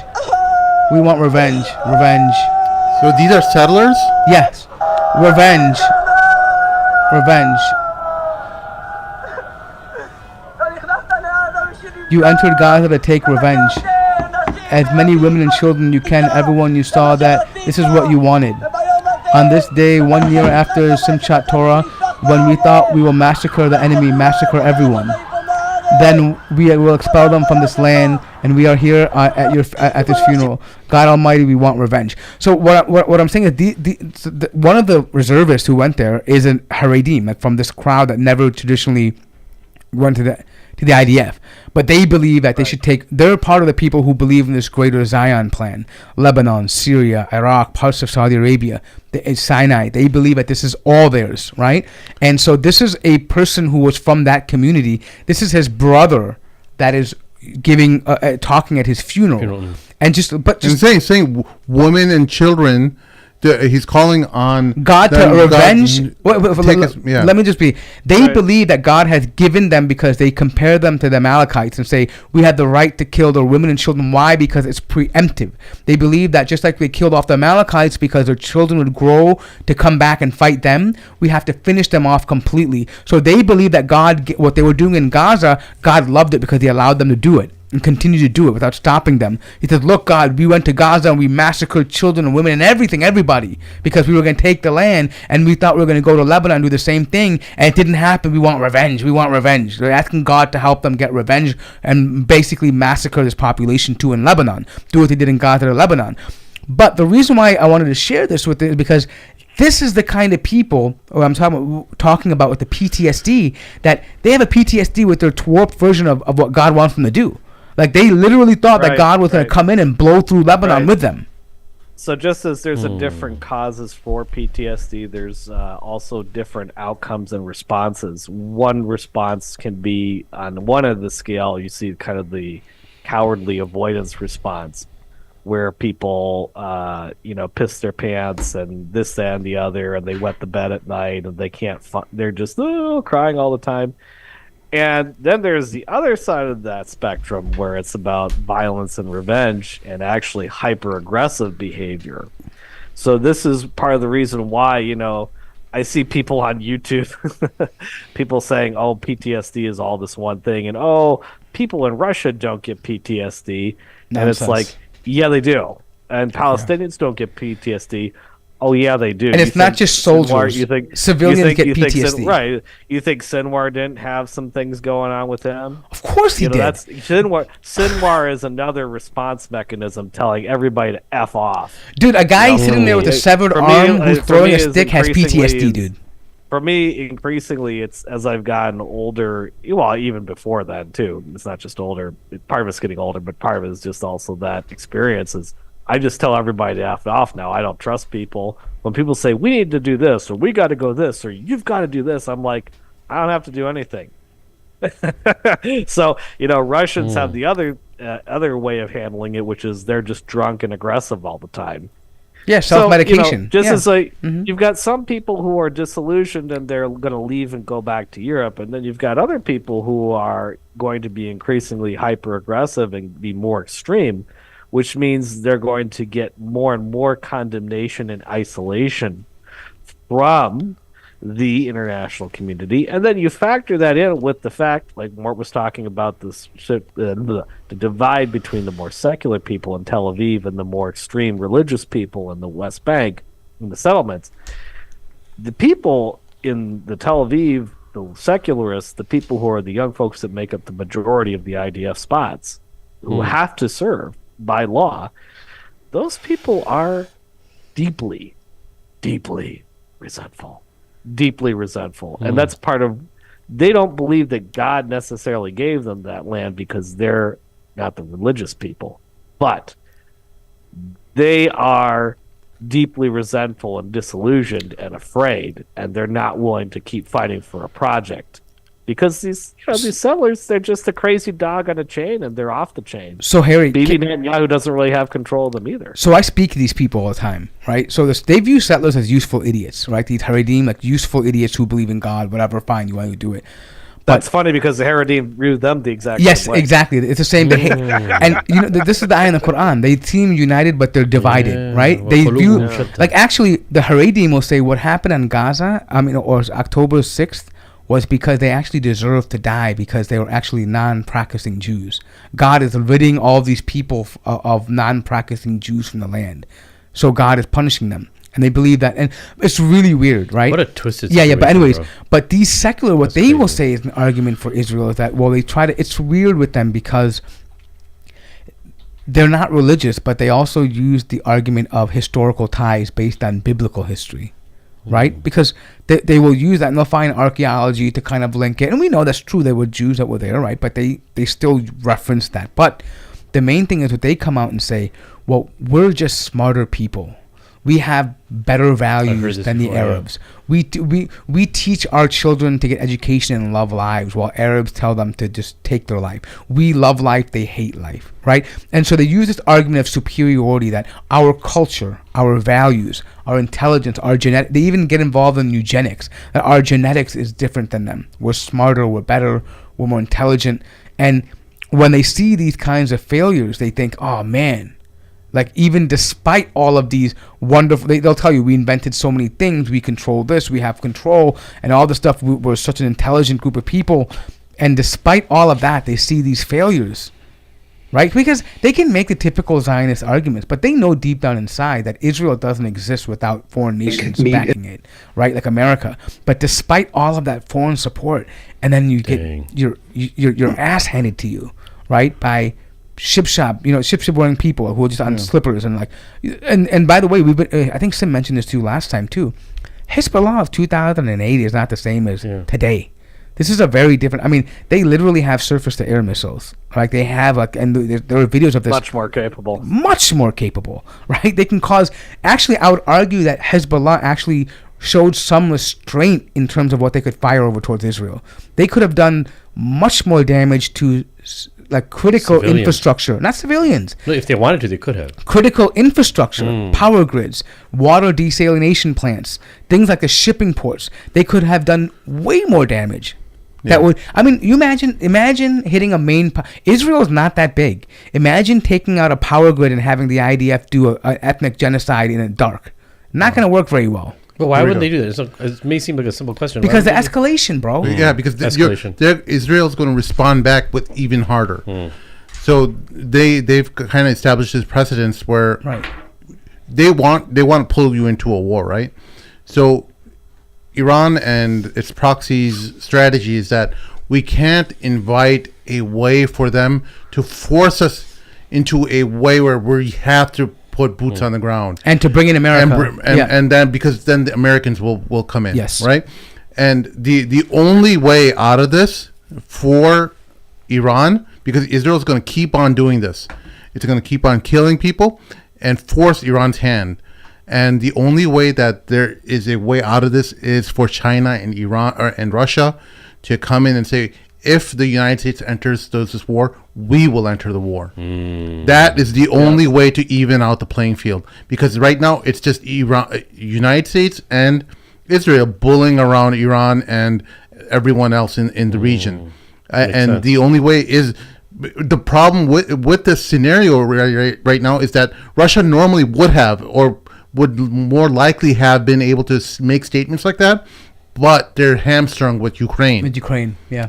And now it creates room for China to do either two options. China can throw its hat in the Middle East ring, or it can just say, hey, you know what? While the United States is messing around with Iran and Israel, I'm going to go ahead and just take over Taiwan. Yeah.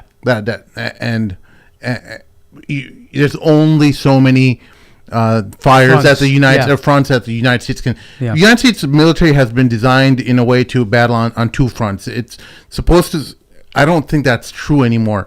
For decades, they had this policy that we should have enough reservists and capability to fight a full-on war on two fronts, meaning the Western Hemisphere, both sides, like the Atlantic and the Pacific. You know,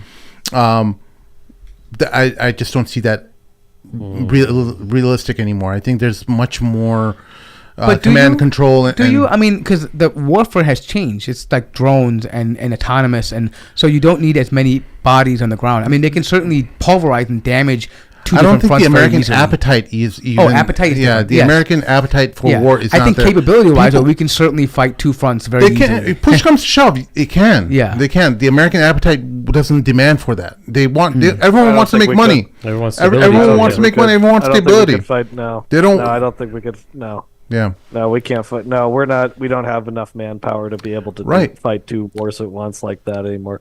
All the things that we do around the world are low key, contractor, SF, maintaining a couple bases to keep open the global trade lines. The idea that we could launching a full scale invasion of Iran, first of all, even if Russia didn't join into that, which they likely would, because Iran's their little boy. Their boy, not their little boy. Iran's their boy. Yeah. They love Iran. But even if Russia didn't get involved,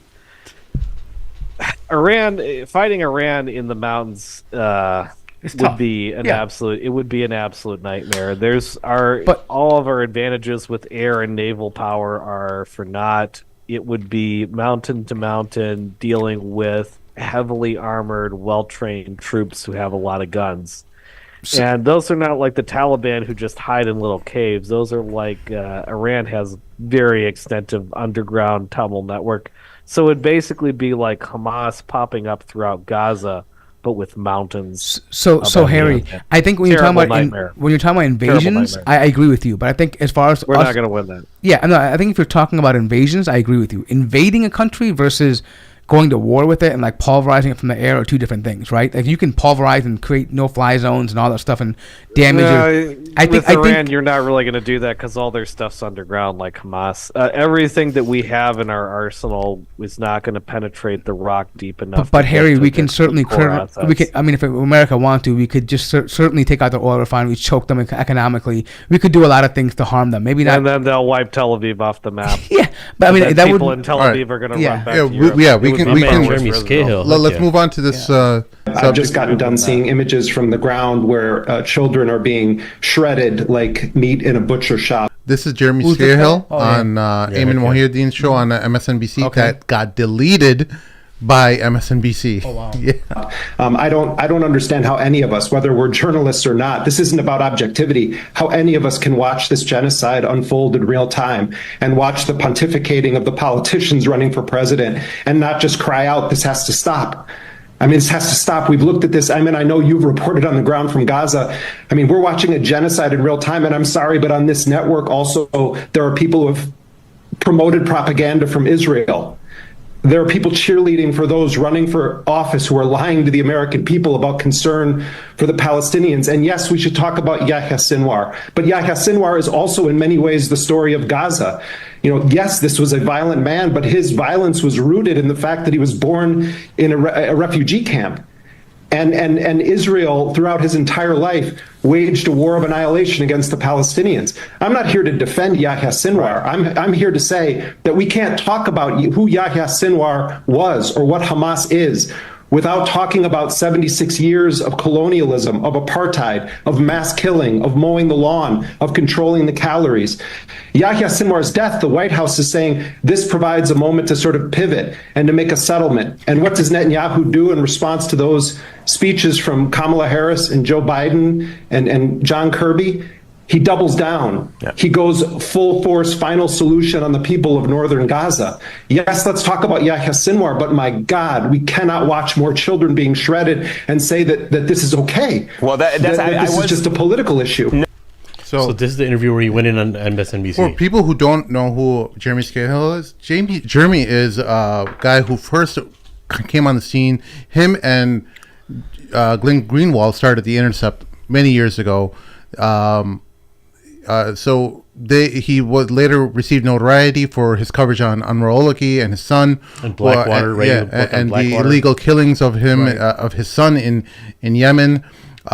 He's the one who put that issue out right on the table. Nobody was talking about it, even though he was a United States citizen who did nothing. He was not being charged with anything. The child of Anwar And 2 years later, his daughter, 6-year-old daughter. Abdurrahman al-Awlaki, and then his Daughter also. Anwar al-Awlaki's daughter was also killed in this drone strike.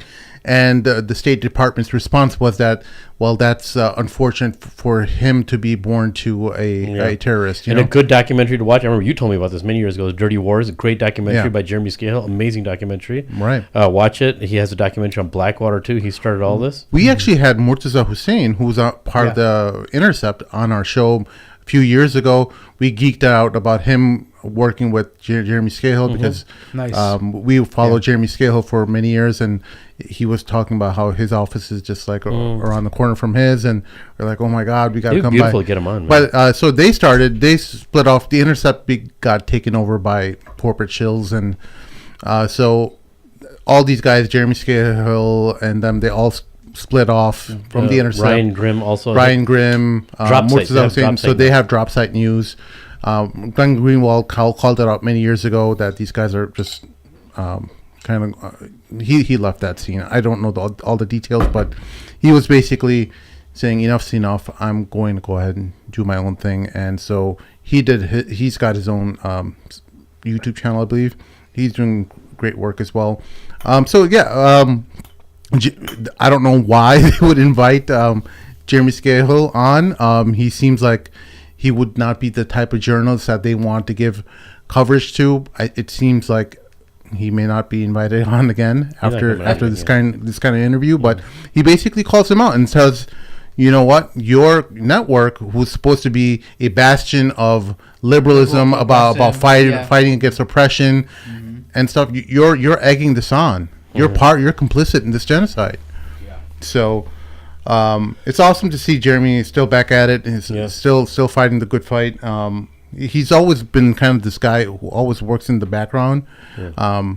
There was a few years where he kind of gone silent. I don't know what he was actually working on, but it looks like he's back. I think Jeremy and Abby Martin are like two people that are There's a lot. There's a lot of people. But I'm saying these But two they got a lot of notoriety. But not only, but when they come out with stuff, like it's just the way they can articulate their points and the genuineness you hear when he's talking about that. Like the man was probably choking back at the moment, right? And like that's something that someone who's seen things, you see that effect, right? Yeah. And actually, speaking of PTSD, it probably would give him PTSD, right? Like seeing, I mean, I'm just saying, I'll be honest, right? Not being in a war or anything, but I remember doing the Syrian civil war, right? This is before YouTube had a lot of censorship, okay? I could watch I don't know if you remember this, Harry, but you could watch any kind of video you wanted to. There was some gruesome videos of the Syrian war. And I would watch these videos. I remember that. Just to kind of understand the brutality of Bashar al-Assad. And it got to a point. And Hezbollah. Hezbollah. Many groups. There's a reason why many people don't understand why they think they want to frame it as sectarian, at least some of the pro-Iran people. No, it's not. It's not sectarian. Hezbollah was complicit in mass murder, mass rapes. Actually, let me. I've had this debate before. The first foreign party, because they always claim, Daesh and other foreign fighters. They brought them in here. You know why they're foreigners. The first foreign fighters to enter in the soil of the conflict between civilians and Bashar were Hezbollah. I didn't know that. Yes, that's the first one. Was there. They were there, and they were there to do the dirty work that Shabiha were doing.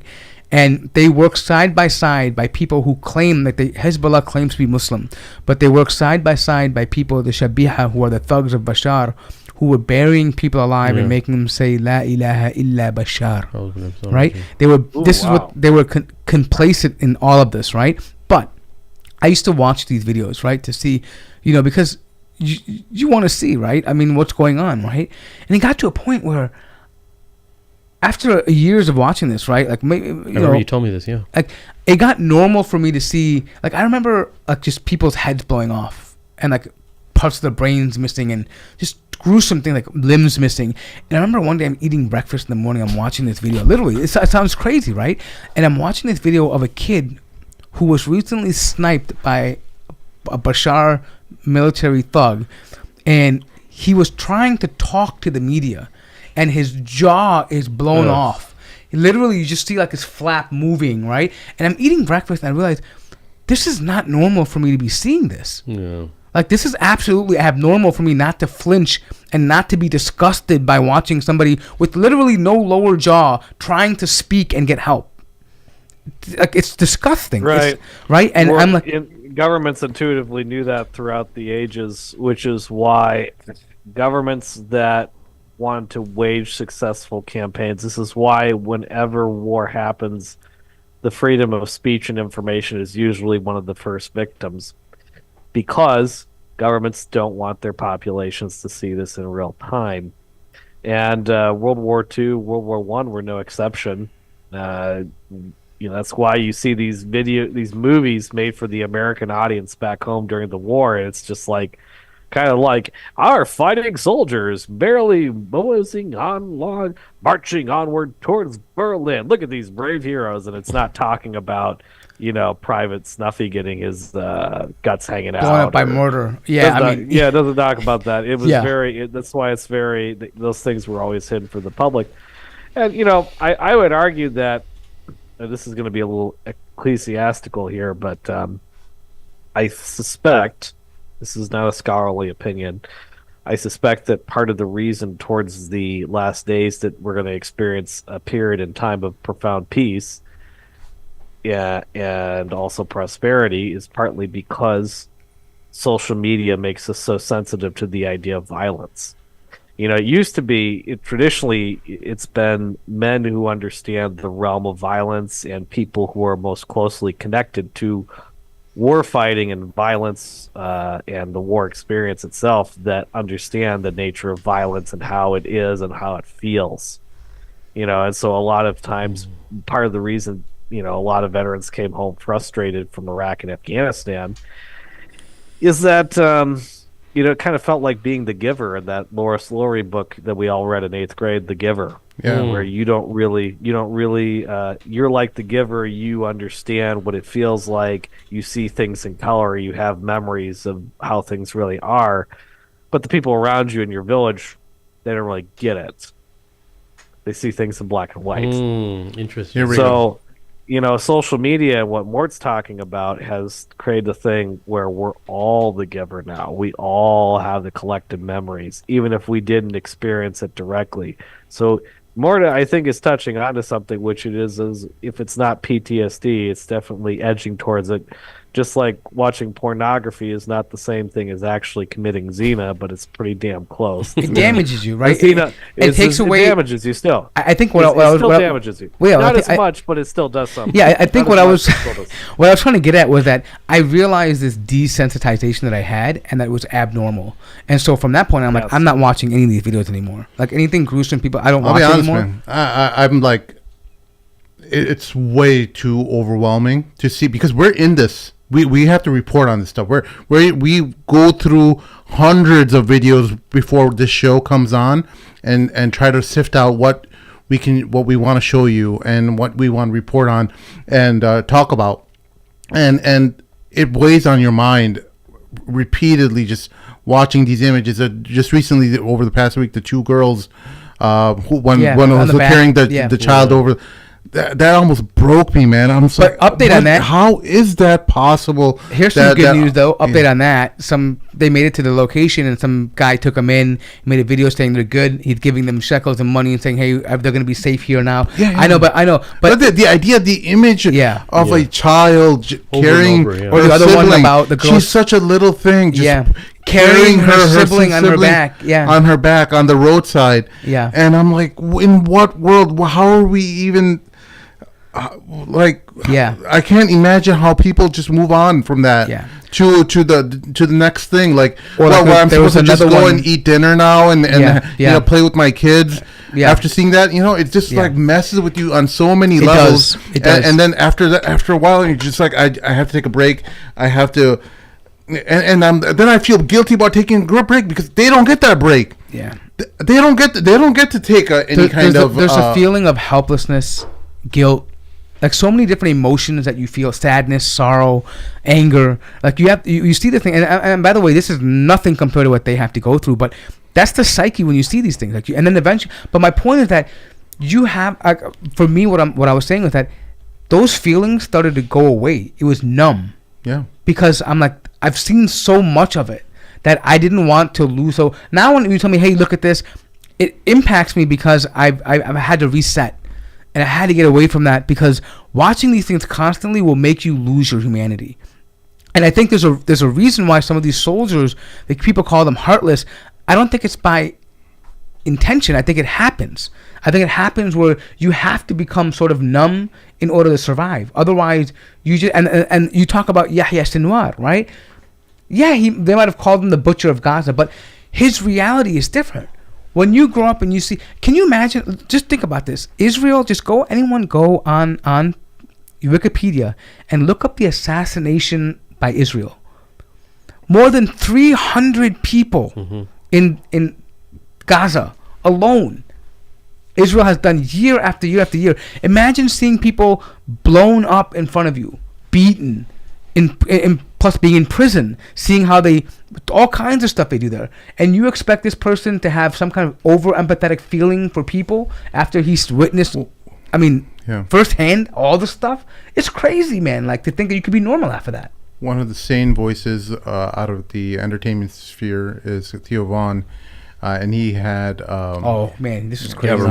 Gabriel Mate. Terrible things as the children in Gaza are experiencing. And he's a beautiful guy, by the way. Terrible things as the children in Gaza are experiencing right now with the daily bombings and all this kind of stuff. What can they think? That there's something wrong with me. Oh, imagine some kid over there in Gaza looking up and there's a bomb, they think, man, I'm so horrible, I deserve to be bombed. Crazy. Well, you know what? There was a study done of Gazan children. Man, that's crazy. I hadn't thought about that. Like, really imagine that, though. There was a study done of children in Palestine 21 years ago. And 95%, this is long before the current horrors. Long before October the 7th. Long before the aftermath of October the 7th. 5% of those kids showed traumatic symptoms. High percentage wet their beds, like you and I did. They expressed aggression towards their parents.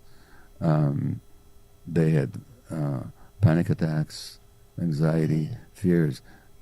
Can you imagine what's going to happen to that generation Years from now? Years from now. I mean, it Makes me just sad. breaks my heart every day when I think about it. And for any and kids I know suffering. a lot of my fellow Jews don't agree with me, but as a Jewish person, I'm not the only one who feels that way. It especially breaks my heart. Yeah. You know? Well, when you put it in that sense, that a kid, imagine a kid like, you know, yeah, because what are they going to think? They don't know. They just think, man, something's so wrong with me. I deserve to be killed. Yeah. You know, or something. I don't know. Yeah. It depends if the adults are able to hold them and keep them feeling loved. But 19,000 kids have been orphaned. And when I say orphaned, I don't mean just that their parents have died. Their extended families have been wiped out. Yeah. What's going to be the future of those kids? You know, and Pure anyway, trauma. it's just a terrible. No, it's heartbreaking. I mean, it feels Yeah. like a genocide is going on over there, and you don't know what to do. You know, it's like, you know, I mean, you can pray, you can speak up about it, and I know that there's like a more political aspects of it. And we've had different people come on to talk about Israel and Palestine on here, Yeah. and it was very knowledgeable for Yeah. a lot of our listeners because you hear about it a lot, but you don't know the history and everything. But Well, I've been there. I went there 2.5 years ago to work with Palestinian women tortured in Israeli jails. wow, And they had post-traumatic stress disorder. I've seen it with my own eyes. So, You know, one thing, just I'll say this much though. So I appreciate what they're saying, but I want to be cautious in how I say this.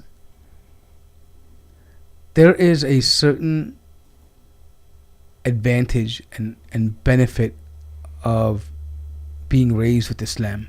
And if you see the families that are in Gaza, and even though they're suffering, Allah gives them some type of respite that, you know, they're saying, hey, Allah is with us. Allah is with us, right? Like, I'm saying for someone who doesn't have an understanding that Allah will reconcile all of this would be even more unbearable. Oh yeah. Right? But I think when you see some of, and I'm not saying this is everybody, but I'm saying that there are numerous videos of people saying, Alhamdulillah. Yeah. Alhamdulillah. I lost my son for this cause. They're a shaheed, inshallah. Alhamdulillah, alhamdulillah. And I think that's something that they may not understand. Like, I'm saying that there's no PTSD. They should suffer from all of that, and all of that is relevant. But I think there's a certain way that they can, a coping mechanism that they may have that they're not aware of, but maybe helps them ease through some of this. Oh yeah. Right? And that's one of the advantages of having Iman, right? In some way. So we'll find videos like, how can a brother come to a morgue just to confirm his brother's dead or sibling's dead, and he said, smiling, say, Alhamdulillah, he's a shaheed. Yeah. Alhamdulillah, he's a shaheed. That's not normal. That's not easy to say either. For people. Exactly. It's not, for most people, that wouldn't be a response. That wouldn't be something that they could muster to do, right? But I mean, just compare like what some of these Israelis at their funerals versus like some people on the Palestinian side who are celebrating the shahada of somebody. Yeah. Right? And I'm not saying that this alleviates or to say there's no problem there or there's no stress and PTSD or psychological issues and trauma and torture, whatever. But I'm saying that these are things. Just a thought that I had. There's one of the benefits of that level of iman, that Allah will send some kind of sakina onto them. That they, even despite all of that, they're willing to praise God and to be thankful for what even things they don't have. It's pretty different. Yeah, man, I like this Gawar Matega. I like how he speaks the truth. He puts himself out there, and he gets a lot of backlash because his Piers Morgan interview was spectacular. Yeah. Oh yeah. I mean, there's something there's a genuineness about him, especially being in the field of therapy itself. Like you can tell that he empathizes with people and understands, and plus being a child of the Holocaust survivor, right? Yeah. So like that's very important, right? And it's funny that you see people who come from that understand this the most. You notice that? It's the people that have some ties to the Holocaust. Finkelstein also, yeah. Right, that really it really affects them because it's almost like it brings back memories that their grandfather or parents told them about what they had to go through. Yep, exactly. Right? Yeah. Lastly, we're almost going to is. finish on, unless you guys have anything else. Dr. Hatem Bazian is one of the co-founders of Zaytuna Institute out of Berkeley, California, one of the foremost Muslim academic institutions, and probably the first one in the United States that was created for formal education with an Islamic background, right? And big Palestinian advocate. And he's a huge Palestinian advocate. Him and Hamza Yusuf formed that university in the 90s, and he has resigned. We don't know exactly why.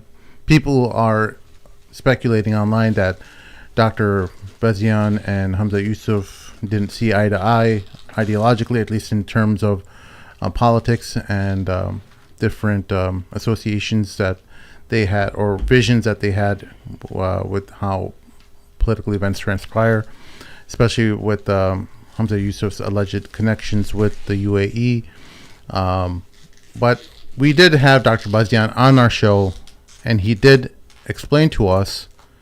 We asked him flat out, is Zaytuna being funded by any governments or entities in the Gulf? And he flat out said no.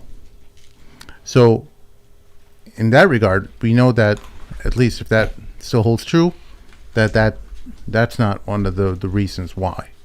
Okay, he didn't explain that in his resignation letter. He didn't explain any reasons why, but it is an important event to highlight to our audiences, because he's one of the most important figures in the United States when it comes to not just Israel and Palestine, which he's a very huge advocate of, but because he was one of these cornerstones of the community where he established Zaytuna University. It is an important event to highlight. So I'm not going to get into speculation business. I think Zaytuna has many other instructors who are very huge advocates of Palestine. So I don't see why Palestine would be the reason why. Yeah.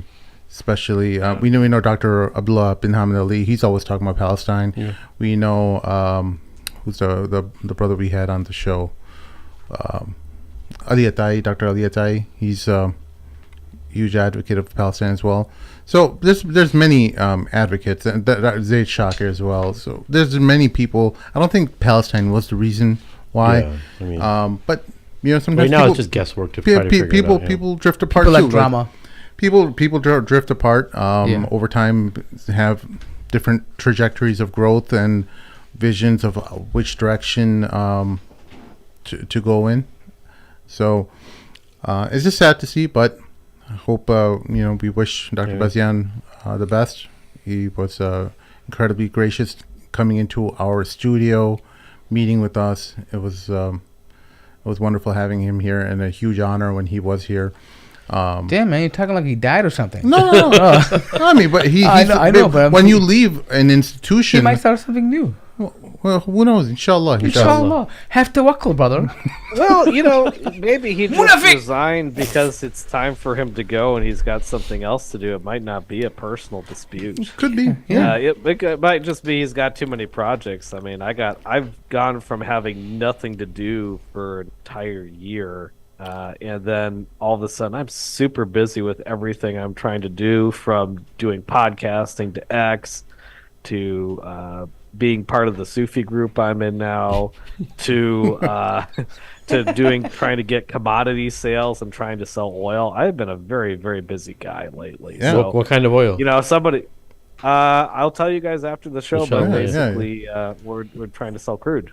Oh, nice. That's I'll talk to you guys after the show. That's a very Muslim of you. Munafik. Very Muslim.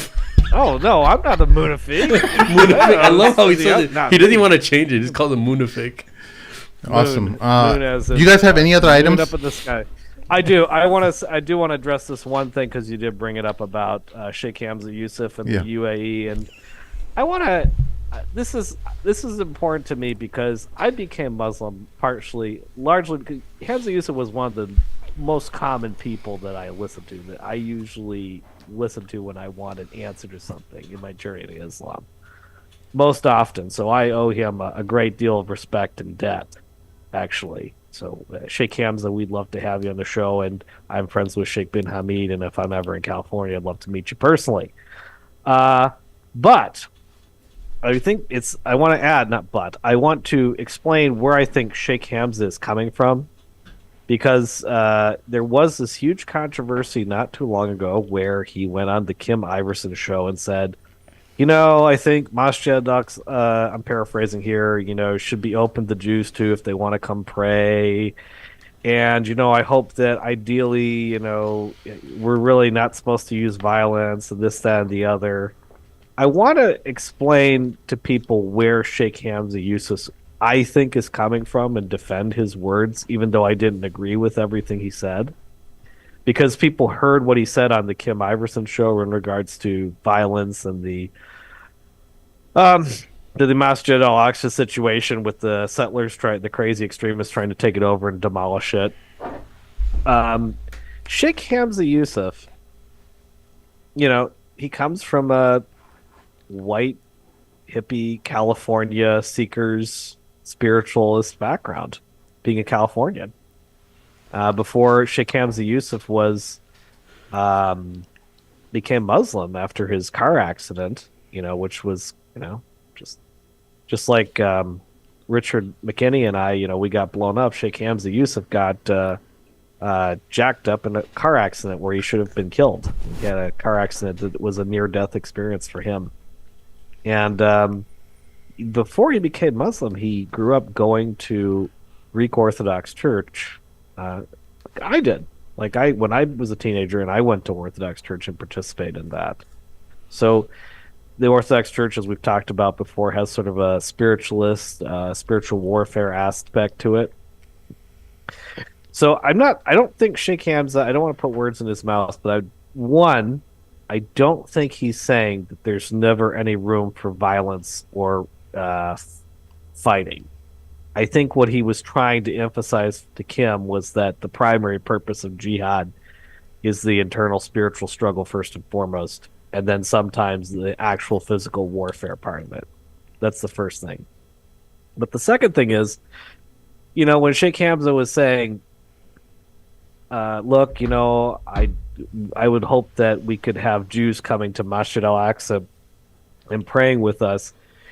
He's not saying... I don't know if we had a whole show on this, right. Harry. Just real quickly, I don't think he's saying. I wasn't on the show. Real quickly, Yeah. I don't think he's saying that. Well, I don't know what the theologically correct answer of that is. Whether Jews should be on al-Aqsa or not. I've seen a lot of sheikhs and scholars say absolutely not because it's a Masjid al-Aqsa. But I think he was saying, from his background, ideally it would be nice if we could all get along. And since Jews can already pray in masjid, theoretically it makes sense. Of course, the problem is that politically, with the kind of people like Ben Gvir out there, that's where it's an issue. I don't know theologically, on its face, politically it's a problem. Harry, yeah, it's not necessarily that technically, according to the legal rulings, that was a problem. It's that the attitudes of the Israelis, of the Zionists, it's the type of people that you came give them there. an inch. No, it's the type of people that came there and tried to pray in the way they did. No, it's just that you give the Zionists, the Israelis, a finger. They want to take your hand, and so they see it as weakness. When you put out this invitation to, hey, what you can pray, and yes, in Islam they're more than welcome to come and pray. That's fine, but that's not the mindset where the interlocutor we're dealing with is not the same. Not this guy. Not the same person that Hamza Yusuf is talking about. To be honest, those people who came to pray are making a political statement that we are going to rebuild this third temple and this Aqsa is going to be gone. Yeah, right? So that's what they're trying to hint at.